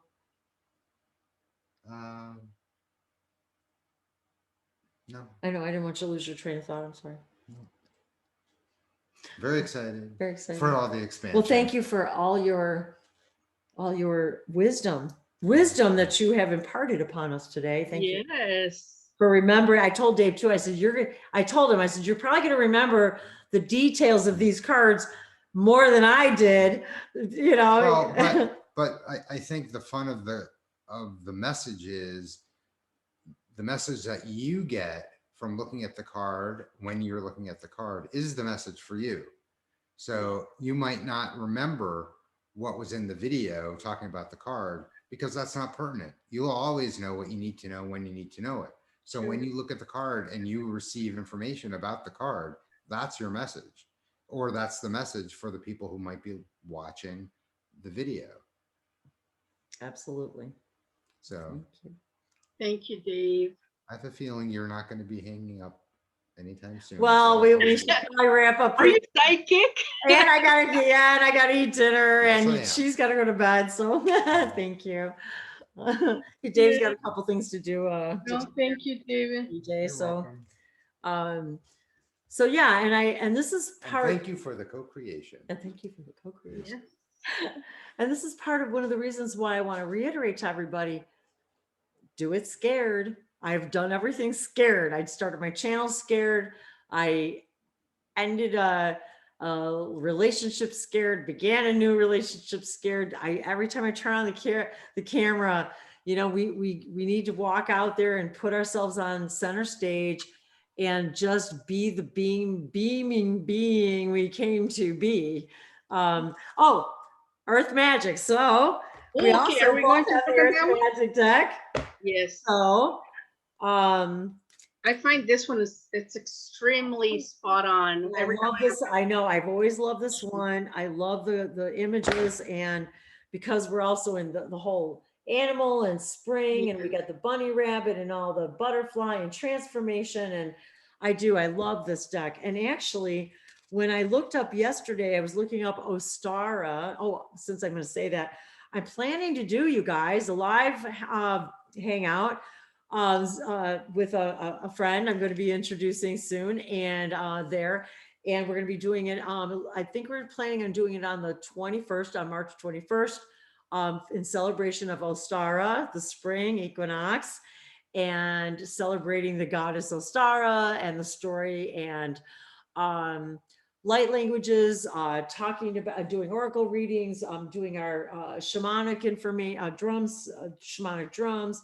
So there's some things that we're going to be talking about, connecting with plants, hybrid children, plant medicine. We're going to be talking a lot about plant medicine, really just celebrating the beginning of spring. So everyone's invited. We'll be broadcasting live. I'm not sure yet if we're going to be opening the Zoom room or not. We haven't quite decided which way we're going to go, but we will be broadcasting live and interacting with everybody live. So I'll be posting the information about that. So that, and I think we're going to do it on 3/21, 2021 at 3 p.m. because we're in the 333 energy. It's the third month. And so the Trinity, the Christ consciousness, this coming week is where people will be celebrating things like the Christ consciousness, Passover. David's Jewish. He'll be celebrating Passover, then Easter. So we've got all of those types of things coming up. But the whole idea is connecting to a higher consciousness, bringing the idea of peace and love and prosperity here to earth. So that's kind of what it's going to be all about. We're just going to wing it, have some fun. We're going to be, have some things that we're going to be talking about. It's going to be very, very interesting. Because it's somebody new I've met, and just like this with Marie and I, it's somebody new I get to have fun with and tell all about and what they do. And so I'm really excited about it. So this, it's very, so the back of this deck is, I've showed it a few times. Yeah. It's kind of hard to tell, but there's like jewels and stuff up in the tree. And what's interesting though, is if you turn the card upside down, it's also, you can look at it from both directions, and each one has a story to tell. And so I will say with spring coming too, the first card that turns around is trees, the tree card. So remembering that the tree collective helps us meditate, helps us connect, because they're connected. The trees are the ambassadors of the earth, and that they, like the redwoods, the sequoias, the trees they're interconnected to everything connects through the tree system, root system. The elementals are constantly receiving and sending information through the root system. The trees send the information out to the cosmos, also receiving information back, coming back through the trees, back into the root system. And it creates this kind of toroidal cycle. And so, but there's obviously all kinds of reasons. And I was in the trees when I first started making my videos. There was the trees that were help activating me. I'm looking at the trees outside right now. The entire tree collective is constantly receiving, collecting, and storing data and information. And they have even told me in the circles in the tree that we all of us, when we gaze upon a tree, they receive our story, they store it in their information in the tree, They bring it into the roots, distribute it through the root system. Everybody, the entire collective consciousness gets to receive our story. They then bring it up through the tree system, broadcast that out so that there's this constant cycle of stories. And as the trees grow and get larger, they're collecting these stories. And it's a constant cycle, just like we breathe what they breathe what we breathe. We cannot exist without each other. So they showed me this whole, and all I did was touch the tree. And they showed me this whole experience that they have with the human collective consciousness, in that we're sharing each other's stories, and that they're taking it, collecting it, receiving it, broadcasting it to other collective consciousness across the cosmos. So there's all kinds of information related to this, but that's really the gist of what the message they wanted me to bring. So is there anything you're getting on the tree collective? And then also what card did you pull on this for this deck? The one that came up was this one, which is you just. And isn't it funny? You pull again. This is the second time I get from that.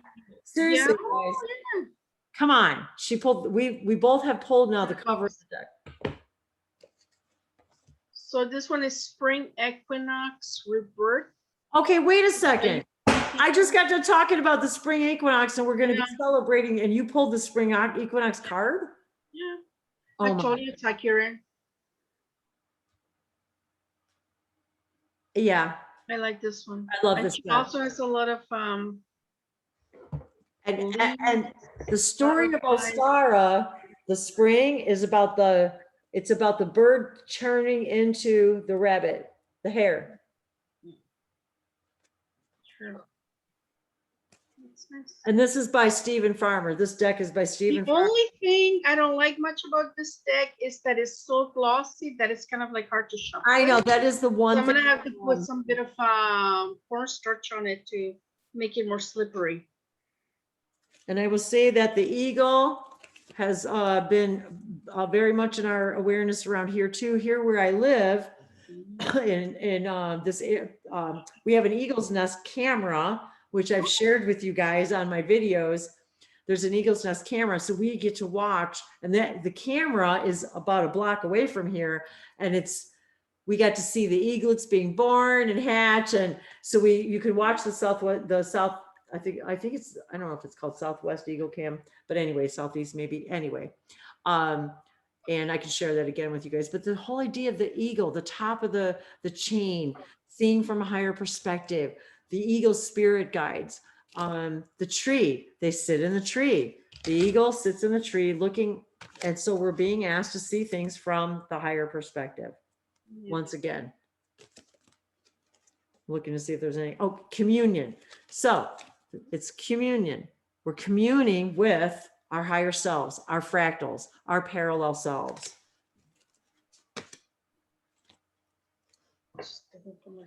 Ooh. I was looking to see if there, and I cannot believe you pulled. Are we gonna do the other one? I can't, yes. Let's do the other one, and then we'll do a light language blessing to close out, because I'm gonna go eat dinner. And I know you want to get some rest, and I want to get some rest. Yes, you've been up quite a long time. I've been up, yeah. You know, these times, you guys, I got up at 4:44 again this morning. Then I saw 5, and I was still awake. Then I saw 5:55 while I was sitting there having my coffee. Then I decided oh my God. Then I pulled a card from the fairy deck that I just got. I just got this fairy deck. Nice. I pulled a card for myself this morning, a few cards for myself and Dave this morning from the fairy deck, and I pulled the go outside card. So I told Dave, I said, we need to go outside right now while we watch the sunrise. So I got some photos of us. I'll post them on my website. Yeah, you sent them to me. And maybe on Facebook, but they're photos that I took this morning at sunrise, which I never would have gotten had I not gone outside, had I first not pulled the card, but gone outside at sunrise, because there was information and light codes, and I got some really cool pictures, which I wouldn't have got had I not gone. So funny that you said that. So that was this morning's synchronicity. So our last deck that we both have, where did I put it? Oh, here it is the dragon deck.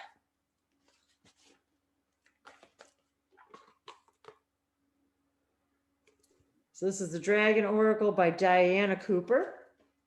Yeah, she puts out a lot of videos on the cards as well on YouTube. Oh, does she? Yeah, she has a lot of it on Oh, YouTube. see, I didn't see. See, I'm learning something new every day. So I'm going to have to go look at her videos to learn more about this deck myself. So, oh, and here's the back of the deck, everybody, if you haven't. Yeah, it's nice. And yellow. I'm just going to turn this over because I just took pictures of these yellow roses. And this is a synchronicity for the girl who is going to be doing the spring equinox with me thing. So yellow kept coming up for her. And then I was taking pictures of the yellow roses this morning. Sunshine Yellow Dragon. Sunshine Yellow Dragon. Sunshine, Florida is called the Sunshine State. For those of you in other parts of the world, I'm in Florida, United States, and down in the Fort Lauderdale area. And the name it's called the Sunshine State. Well, because the sun shines all here pretty much all the time. And it's always pretty warm here and pretty tropical. So the message is helps you help animals. Oh my God. So you pull the animal guardian card. Yeah. And we were talking about Ranger, the yellow dragon. The dragon happens to be holding a little deer. Yeah, that's cute. And heal, serve animals, heal, respect, and understand them. And there's also what appears to be a blue jay and another bird sitting on the wing of the dragon, and helps you help animals. Connecting with Ranger in this way has been very different for me. I feel like they're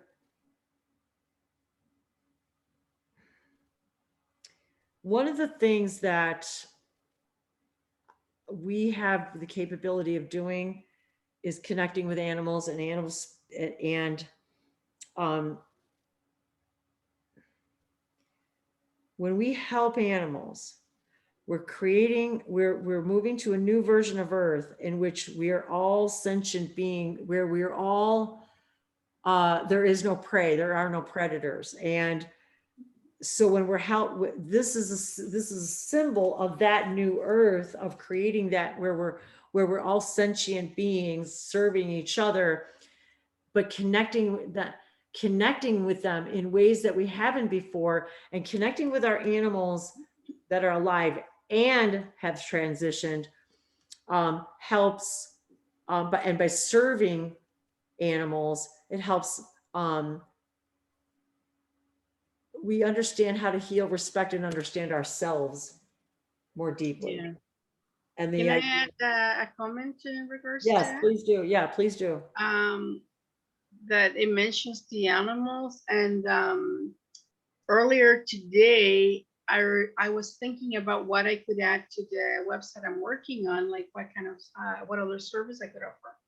And I remember that I have worked with animals before with distance healing. So Reiki is one of the things that I do as well. And I decided that's something I will begin to offer, because I have done it before. It's been a while since I worked with people's pets, but it works just as well. The sessions are a shorter length because they can absorb the energy a lot faster than humans can. And obviously they're smaller in size, but it works really well. And I thought, you know what, I think that's something that a lot of times people will not invest in themselves, but they will do it for their pets. And True. If you can do it as a maintenance thing where the pet gets healing. I mean, I used to have a fish tank, and whenever the fish started to look like they were half dead, no matter what I did, I would put my hands on each end of the fish tank. It wasn't that wide, and I would give it Reiki, and then all of a sudden the fish would start looking better. And Like, so I know it's one of those things that works. And when I had cats, the same thing. Oh, hey, speaking of fish, I know someone in Pennsylvania who has a lot of fish tanks who he really wants to donate all his beautiful fish to because he can't take care of them anymore. How many tanks are there? Oh, I don't know now. Well, in general, I don't know. I think he said he still had like 20 or 50 or something. Yeah. That's nice of him. Literally, you guys, we know somebody who's looking to give all these fish away to, because he also produces them for fish stores, right? Well, he used to raise them, but he said he still is. No. Oh, he's not. He wants to stop. He wants to stop doing it. So It's a lot of work. Fish don't agree. Because they keep multiplying, and even though he's trying not to let them multiply, they keep multiplying. So all of a sudden I got this inspiration, help animals. And this is serious. If you guys, if you're serious, let us know. We'll tell you where in Pennsylvania. But there's someone who really has a bunch of fish tanks. He can't take care of them anymore. He wants to give them to somebody who will love them, use the tanks, utilize the fish. Maybe you want to take over and start if your highest joy and excitement is to start a fish business, we know somebody. So I just felt compelled to say it. So there we are. I mean, we're on worldwide YouTube. So how else? Wilkes-Barre, Scranton area. Well, there you go. So that area. So seriously, you guys, if you're a pet store, if you're someone who wants to look into this, if you're looking for the tanks, he just needs somebody to come and get him. I don't know if that's his business, how he wants to deal with that, but I just felt compelled to throw it out there. So, so you were inspired. You inspired me by saying that about the fish. And I've been in the dolphin energy. Dave and I today were talking about swimming with the dolphins, diving with the dolphin. So we were talking a lot about that as well. This is the Pisces season, the symbol of the two fish. So, and water, and the water energy, and the idea of Sirius, the star Sirius, as many of us have come to understand, have a lot of aquatic beings. And they're also the Canis Major star system, which is the symbol of service to humanity. And we're talking about dogs and animals. And you brought up my friend Jacqueline Smith. She also is an animal. She helps find lost animals, and then she's an animal communicator. I also, on my website, have listed on there too that speaking light language is to animals to help them through whatever they may be going through. Ranger used to literally respond to me in light languages. I could say something to him and he knew, whether it was let's go for a walk, whether it was dinner, whether it was, he sort of always just knew light. I just started talking to him about light language. I mean, I started actually, and then I was giving him, like, I would say commands, but it would be like, he knew, but he just knew, he knew what I was saying to him. So they understand. We have it. Exactly. They do understand. So I'm glad that you mentioned that, because energy is energy, and our pets and our animals, like you said, I did everything I could do for Ranger. And then, and yes, we do come to a point when we realize their journey with us is over and they're moving on. Their spirit's still living on. But he even told me, Mom, I'm having a great time. I'm doing what I love to do. It's kind of like when you watch your pets dream and they're running, and their Ranger loved to swim. He used to swim in his dream. So if we remember that, they're living their dream, they're swimming, they're running, they're doing the things that they love, just like if they were dreaming, and so he reminds me of that all the time. I still have his stuff up. I have his little teepee that Dave got him, and actually it's been really, to be honest with you, the human part of me has been difficult. I had him cremated and have his ashes and his little nameplate. I still have not put his nameplate on his little box.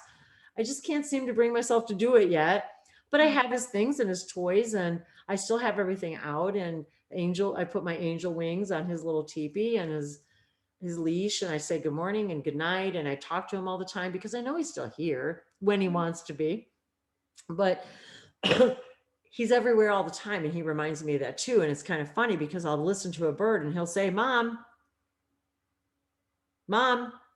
because he reminds me, I'm part of everything. There's no way I can't be part of the bird that you're hearing because I'm part of everything. And I want to remind you about that. I want to remind you I'm part of everything. So I want, when you hear the bird sing and you think of me, because birds used to come and collect when he and I would do videos in the forest. When I first started my, not first, the whole time I did videos, the birds would collect in the trees while we were doing videos together. So, and singing and speaking light languages. So of course, why wouldn't he talk to me through the birds? Yeah. And it's like I hear the bird song and I'll say to Dave, oh, I feel Ranger. I miss him. And I'll say, but I know I'm missing him. What I'm missing is his physical touching. But what I'm really feeling is the overwhelming love I'm feeling. And I interpret it as loss. And that's what we do.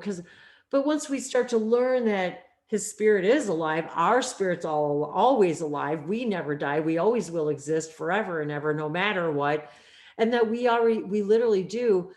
And even reincarnation, we have to understand we are not one being reincarnating into another. We are a multidimensional being having simultaneous physical and non-physical experiences at the same time. And we're connecting with those. So like you said, Marie, you help people connect with their parallel selves to bring in the information. That's a lot what light language does. It does it for us, kind of. We speak light language, it helps gather the higher aspects of ourselves and bring information from my fairy self, my plant self, my Pleiadian self, my Lyran self, my Elohim, my angel. No matter what, in that moment, as we're speaking light languages, everybody's lending a voice. So I can't say, now sometimes I can say, oh, wow, that is this being, because I feel it. I can feel the energy. I hear it. I feel it. I can distinguish it. Sometimes it just doesn't matter. It's infinite intelligence speaking through me. And it could be 5 or 10 million of my fractals all sending me a thought wave. And it comes out in a light language that I can't say, oh yeah, this is this being, this language, this exact term, this exact word, this planet, this being, this name. It doesn't work like that. We work like that. That doesn't. Sure. So anyway, this is why I love what I do, because we get involved, So what's your dragon card? And let's do some light languages. We got to go eat dinner. Okay, so the one I got is called the Silver Lunar Dragon. Bathes you in divine feminine light. So it's this one here. So it's getting dark around here. So I don't know if you can see. Yeah, here too. I know it's getting dark here too. So that one there. Is that beautiful? Yeah. And it's related to the moon, right? Silver lunar dragon. Yeah. You were talking about the moon. The new moon is in Pisces. So the sun is in Pisces and the new moon was just in Pisces. So if you're a Piscean, you get one full moon and one new moon in your sign a year. And this is your new moon. So you pulled, that's a beautiful card to pull right now. What else are you getting off of that? What's the message on the bottom? Coming to balance and practice peace, harmony, and cooperation. Expand your causal chakra. And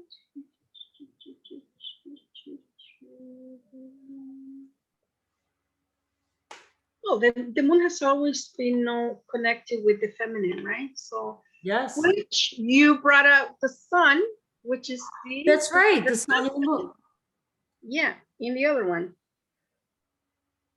So there's something there. I guess it would mean integrating balance. And isn't that, and balance, harmony? We're all, this is what we're moving toward, is the earth of balance, harmony, peace, joy. Yeah. I feel that if there are people right now are feeling a little bit out of harmony, remember that we're all in this together and we're all connected to each other. So there is nothing outside of ourselves. So we're when we share like this, we become in harmony. We're collecting and gathering, and none of us are, none of us there's always going to be something more, something new. The journey is never over. The journey is never over. The journey is the destination. It is, you know, and Dave and I talk about that a lot because we're in a very unique situation and circumstance. So we are being put in a situation with by our higher selves and with our higher selves for us, it's to learn about making the most of that moment, because that is when we perceive our lives as finite or times as finite, we spend a lot, maybe I want to say that the opposite way, that what I'm reminded of is that to not spend the moments about worrying about the things you cannot do. And that is, I'm reminded about that every day. It's not about what we can't do. It's about what can we do in 5 minutes, in 10 minutes? What can we do in that moment? And what do we talk ourselves out of doing because we're so worried about the insistence on the end result that we don't do what's in the moment, because we're so worried about it's not going to end up the way we want. It's not going to be perfect. It's not going to. So I will say to all of you, none of it, it's never going to be perfect. It's always a work in progress. So if you're working on launching something, just launch it. The rest will come. The words will come. The changes will come. The alterations will come. Just put yourself out there. You know, we're still changing how we do things, and you're always going to. And that's the same thing with healing modalities. We're all learning that we have new gifts and abilities that we have to bring to the table. What we used to do 5 weeks ago, a month ago, 5 years ago, may not be what is really our highest joy. And that's one of the things I sort of got out of Marie today was, what do you really enjoy? What do you really, really, really like? And one of the answers that came up was, I really love light language. I really love light language. I want to share it more. I want to speak it more. I like how it makes me feel. So if we can embrace what we really love, and light language is very new to her, but she is opening herself up to say, this is something I really, really enjoy. And I think I want to explore it more and bring that into what I already do. So what I want to say before we do I want to do a light language blessing. So I want to see, is there any other comments that you had to give to people? And also, if people want to get in touch with you, how do you want them to get in touch with you? You don't have to say it now. If you want me to just put a link, if you want to, you know, but if you want to let people know now, I do. Your YouTube channel is called StarSeed Catalyst. Yes. And we'll put the link here. She's just starting to put some content out there. There was a beautiful light language blessing that you did. Yeah, I'm gonna leave it. I'm gonna shut. Well, if they need anything, I guess they can contact me through the, what's it called? My name but the thing is that they can message me through the channel. I guess they can leave a message on in the comments, the post in the video. I think, okay. Or, you know, through you, if you don't mind being the go-between. You have a contact page. I'm like, I don't know how that's gonna work. So well, you could watch the comments to the video, and if anyone wants to that's true to you, they could leave a comment to you in this video, and then you can respond to them. And then you can respond accordingly. And if you go to her channel, you can watch her video and leave her a comment on her channel. So we all have to take a first step. We all have to start somewhere. It's very hard for me to take the first step. I was laughing at the video that I did of the one of the first videos I did of a song that I sing, and I was terrified. I mean, my voice is cracking. I'm scared. But like Dave reminds me, I heard once someone say to me that they were given the gift of the advice of saying, just do it scared. I've always done everything scared. I did my first video scared. Everything I do every day. Somebody said that. Who was that? Dave reminds me of that all the time. Remember, what you tell everybody, do it scared. I'm still doing it scared. This today is something we've never done before. Marie and I've never done before. So she's doing it scared. She sure doesn't look scared, but she said, thank you for pushing me out. And we all need to give ourselves permission to be the light we came to be. So if she and me or if we in any way can give you permission to be yourself and be the light, then that's what we're here for, to be your beautiful, amazing self. We're always changing. My channel, the things that I've been doing have changed a lot over the last 5 or 6 years, but we're supposed to change and grow. That is the last law of the 5 laws of existence, are everything changes except for the first 4 laws. That is the gift of life, is change. That is what we do and why we want to do this journey and why we do it billions of times per second, and why Source has not only billions of versions of itself, but billions of versions of me, billions of versions of you. And those versions also have billions of versions of them. We can't even begin to wrap our minds around what this really is about and how we literally affect everything, everywhere, every when, every now. Always, no matter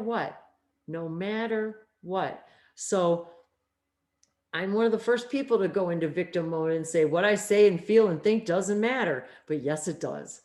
Absolutely, it does. It is how you create your reality. What you think literally matters, because it turns into physical matter. It turns into things. Thoughts matter. So is there anything else you'd like to add to that? I'm going to start speaking light languages, and if you'd like to offer a light language as well. Do you want me to play the drum, or should we just talk? Maybe you can play it for yourself later, because I am feeling the energies that want to come through. Okay, go ahead. You first. And you look like you're looking at a guide right sitting next to you. So what do you see? No, I'm just looking at the sky. I have a big window that I can see the. Good. Yeah, we are too. So we're looking right out the window. All right. So.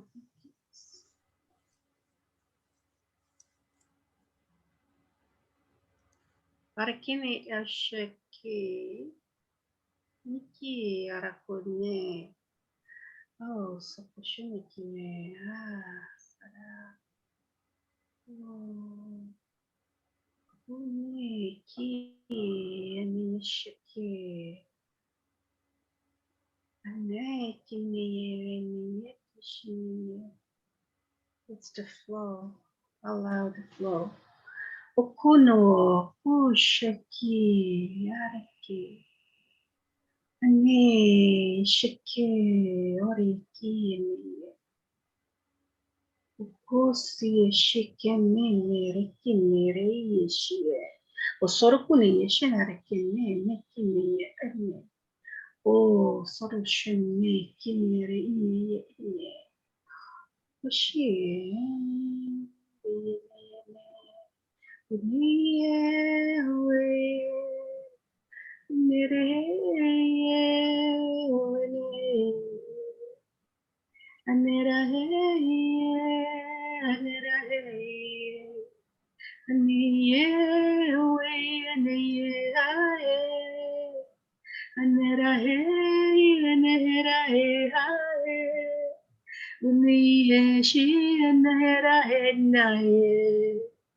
Onera henna henna era henna ye unye yeshiene ye owe akenare ye yene yeshie ukune ye hoena ye akenare ye we ye na ye owe Nahe. That is Mother Earth speaking through to her children. Love you, my children. You are so loved. You're so precious. You are born from me. You come back to me. You are me. You live through me. I provide you for you the nurturing. I provide the food. I provide the nourishment, the water. You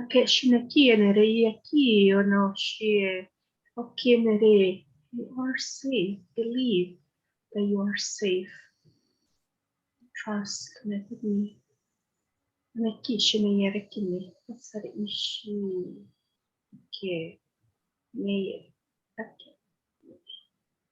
Thank you.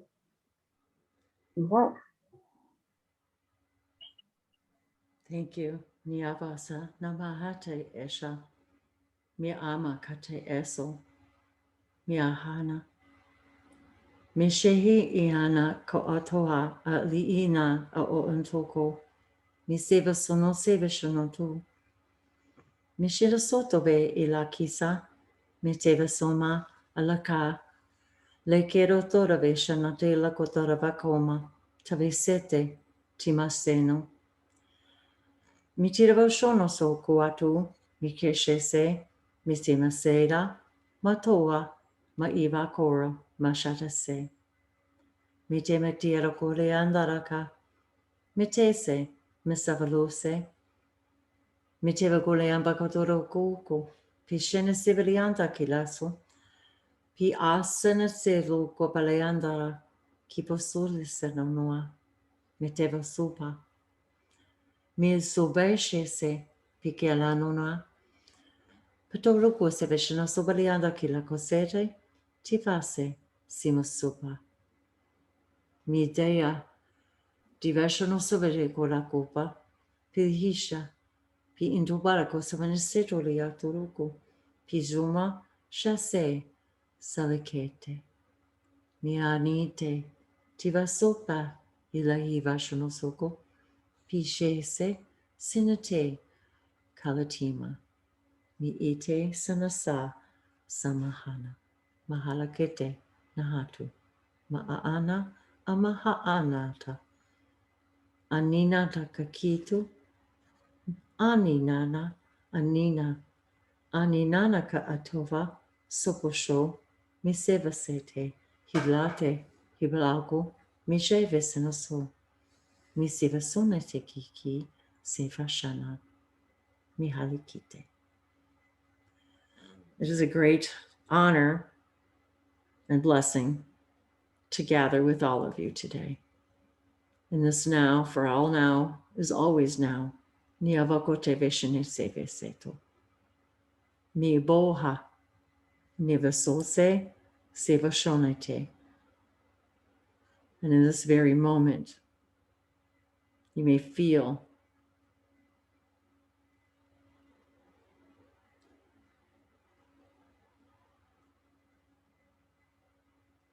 the divine presence within you. Navokole, ise, sivo sono, pitaveshono sevete. That is home, miavora, shidaki, sevaso, ivani, teva, ivasho. That which you love, the passion, navokelekese, that is your unique voice of source. Nibaike, shimasete. Just love, miabakote besonose, pi anatobasa, sevasonote.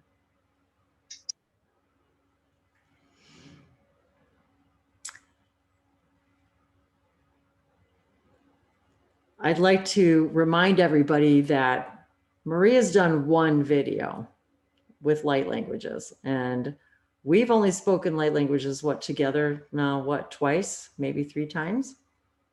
Yeah, well, less than 5 times, I think. Yeah, I mean, so for for her. But I have spoken with others though, like Well, that's true, but I want to be the first to But- say that that was beautiful. it was very beautiful. I mean, very, very beautiful. And should have no doubt in your abilities at all to bring these things through and these messages. And do you see how when you just open your heart, it just flows through you? There is no stopping that. And More singing. lots more singing. And this is what they've been telling me too. Sing more, Right. sing more, sing more. So Just throughout the day. all of us, yes, just throughout the day. I sing light languages all the time. Just sing them out into the world, and have all kinds of. I do that most times when I'm doing the dishes as well. It's like, okay, you may as well do something good while you're at it. Exactly. So, but you see how most people would listen to you and think, you know, what would you have to be afraid of? What would you have to be shy about? Why would you not want to share that beautiful song and words and messages with the world? And that's why we're here today. So that everyone can see this beautiful light that I got to see, that I wanted to share with everybody. That's your light. And that's part of what I do, is languages of lights, and that everything speaks a language of light. And that's part of what I love to do, is bring all of you to see your own light and spread your own light.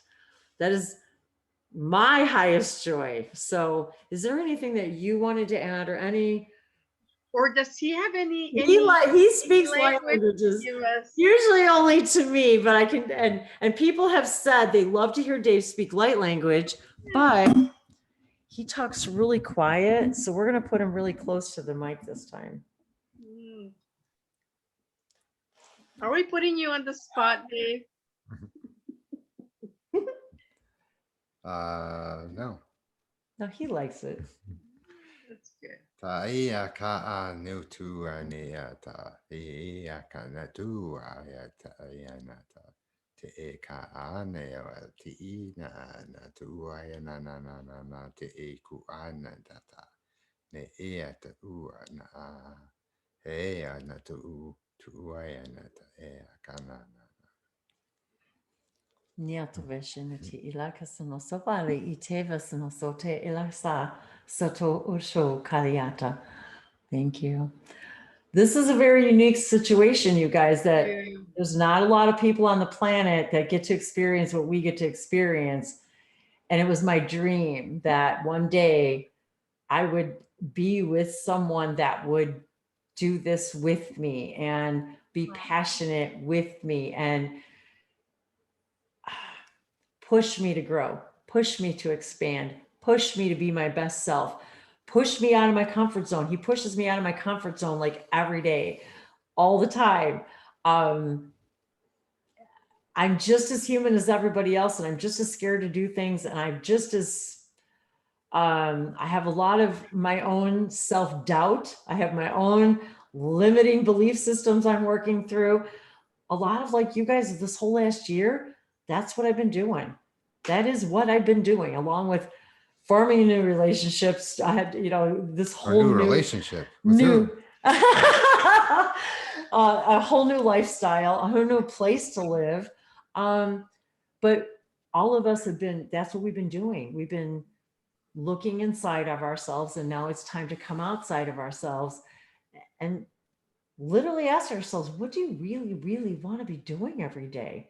And again, we're talking about creating a whole new global people's monetary system where everyone has everything they need, all the money they need. But the point is if you had everything you needed to do every day, you didn't have to worry about rent, food, childcare, nothing. If you got to spend your day doing what you loved, didn't have to worry about nothing.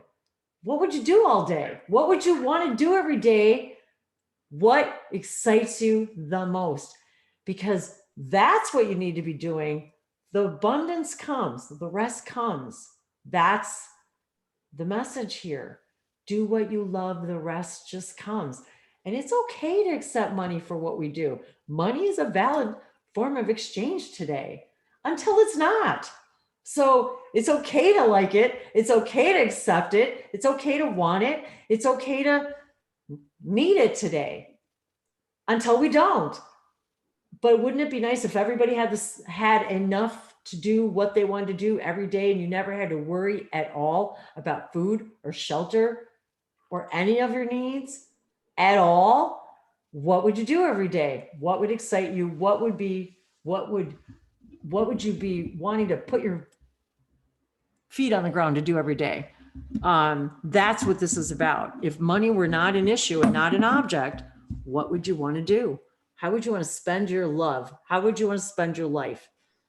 That's what we are going for here today, and every day, following what you really love and believing without a shadow of a doubt, knowing that you're always going to have everything you need to do, what you need to do, when you need to do it, and not worrying about what's going to happen tomorrow. I never could have imagined 6 years ago that I would be doing this today with all of you, having this conversation, meeting Marie, making amazing friends all over the world.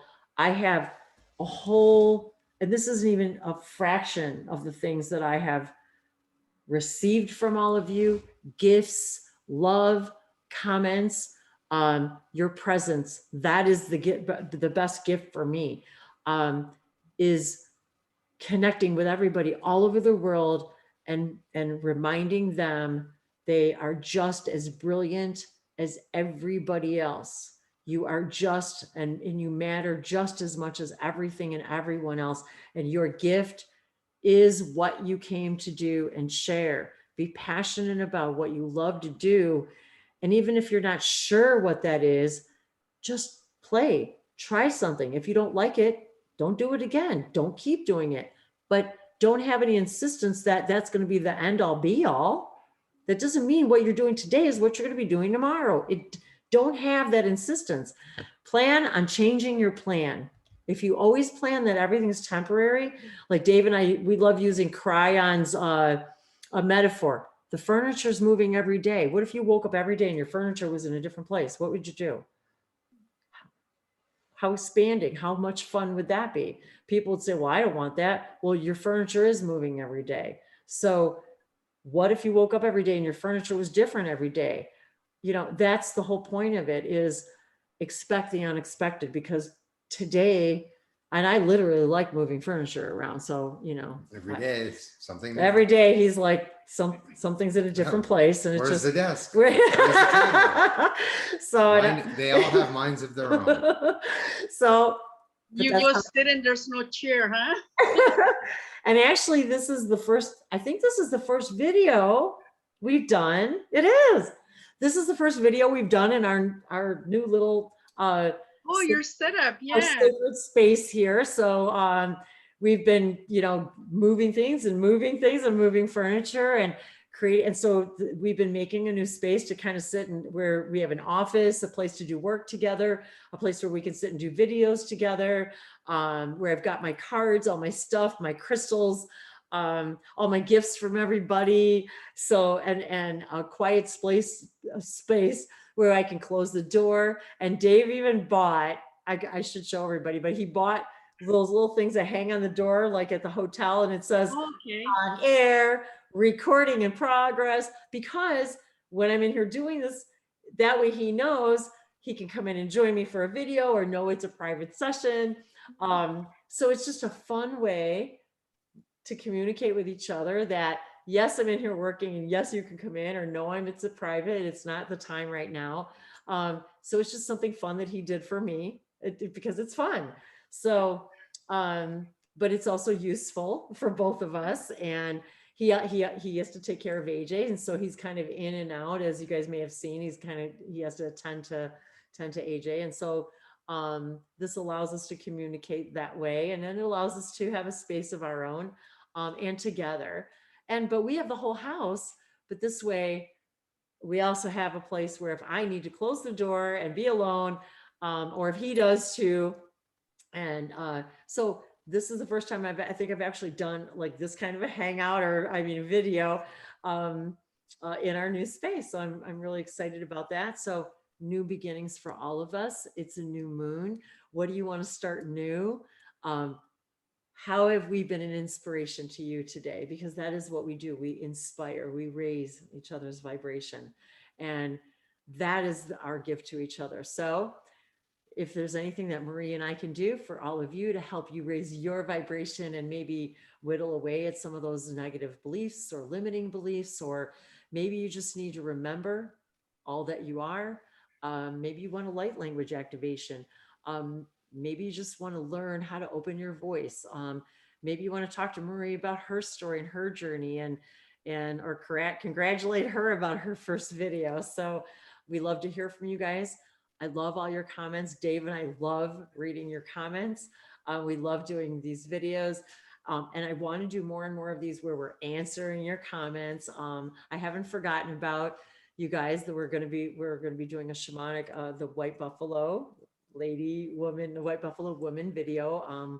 Dave's been bugging me because he's got this, he already printed out the stuff for me. So that's something that we're going to tell the story about white buffalo woman and play the shamanic drum and just see what comes through and what comes out, and just bring her energy through and tell her story and maybe how it might apply to all of you. So is there anything else you'd like to add before we leave today, Marie or Dave? Yeah, I was just going to ask if it's a white buffalo calf woman or is that a different one? Well, I think it's the same idea, right? The white buffalo calf woman. I think that's, I think it's the same story. Okay, that's interesting. So it's just, I hope I can find out when you guys do it so I can watch it.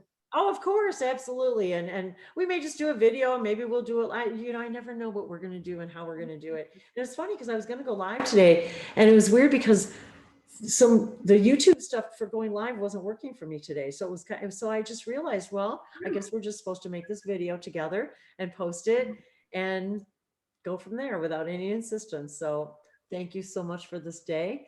Thank you for agreeing to come out of your shell like this today and show the world who you are and tell the world who you are and alchemize, bring the new you in the new now, in the new age of Aquarius. And I know you are going to help other people do great things and activate people in connecting them with their parallel lives and their parallel selves to help them create a more peaceful, loving, beautiful, abundant life for themselves. I think that's a beautiful place to leave this today. Oh, thank you so much, Wendy, for having me here, and for Dave to bring in that male energy. And he pushes me all the time to be my best and to not be afraid. And he really does push me to do. No, that's a blessing. To not talk myself out of doing what I love to do best, out of my own negative beliefs. And so I'm just human like everyone else, going through this like everyone else. But remember, you guys, that's what makes the teachers the best teachers. That's what makes all of you the best teachers and guides. And you are stepping into being another's guide. That's what we're all here for. So thank you all for being here. Thank you for being the guardians of Gaia, the guides to each other. And remember, we're not just channeling other beings, you guys. Now we are the channeled. We are the ones who other species and Gaia and star systems are looking to for advice. How did you guys go through such darkness and such separation and come through? We want to know your story. They're looking to us to tell their stories. My fractal, my Lucy, she's in another parallel. She's just another counterpart of me, living another life in another parallel version of Earth, just like ours. And she's looking to me. She's looking to us to say, how are you guys doing it? What are you going to say? Yeah, that I just remembered that the last time we had this session and you connected with Lucy, that there's also another me with her and that we're best friends. Oh my God. I forgot about that. I did too. And her name was Ree? And her, yes. Yeah. Because I asked her, what was your name? And you said, probably Marie. And I said, oh my God, I call you Ree or Ria for Maria or Marie. And I said, but I call you Ree. I said, oh my God, you're right. I forgot. Lucy, yeah, I just remember my counterpart, Lucy, her best friend is Ree, who's sitting in the audience when she's channeling me, and so she's got an audience, they're asking her questions. She's channeling me and getting information through me, and I'm giving her information. She's sharing it with her questioner, her audience. And then I saw Marie in the audience. She's my best friend. She's Lucy's best friend there. And that was what was really weird. So now we can tell Lucy in her channelings to say hi to Marie. Yes. From Marie. From Marie on this side. And now I feel it. Because it's happening now. Because it's happening right now. So now I feel it coming back to me like, oh my God, they can hear us, they can feel us, they know we're here, they know we're here. If we can channel other beings, and you guys, the audience, can ask us questions and we can answer them from another perspective, why can't we do it the other way? We are. I am, we are. And this is new to me. Because what happens too is I'm channeling her, information's coming through. Now my higher self is telling you guys, the audience, Wendy, the channel, is having some issues with this situation and doesn't know how to handle it, talking about me in the third person, but it's me. I can get a bit confused. It's a little, and so so my higher self is explaining to Lucy to tell her, so she's repeating what I'm saying, and I'm saying the channel's higher self is having issues with this belief system. And I'm just going to say this because you and I talked about it, and I didn't know if I was going to bring it up, but I'm going to bring it up because this is the stuff that comes through. Yeah. She told me her scientists were discovering how to split the atom, and I about had a heart attack. I'm like, yeah, you can't do that. Don't do that. Take it from a parallel version of Earth who's already done that. Don't do that, please. And I even said to her, you have a voice. You think you're just one girl. Tell your government and tell your scientists, don't do that. Tell them I'm a channel. And I have other realities in which they've already done that, and it did not turn out very well. There are other versions of reality, you guys. There's other versions of Earth that didn't make it. Didn't make it. None of it. It's gone. Gone. So there isn't just one version of Earth. There's billions of them. But we're able to tap into those versions. If the channels that we're channeling are changing our life here as a collective consciousness, telling us this is what we see from a higher perspective, you're going down a detrimental road.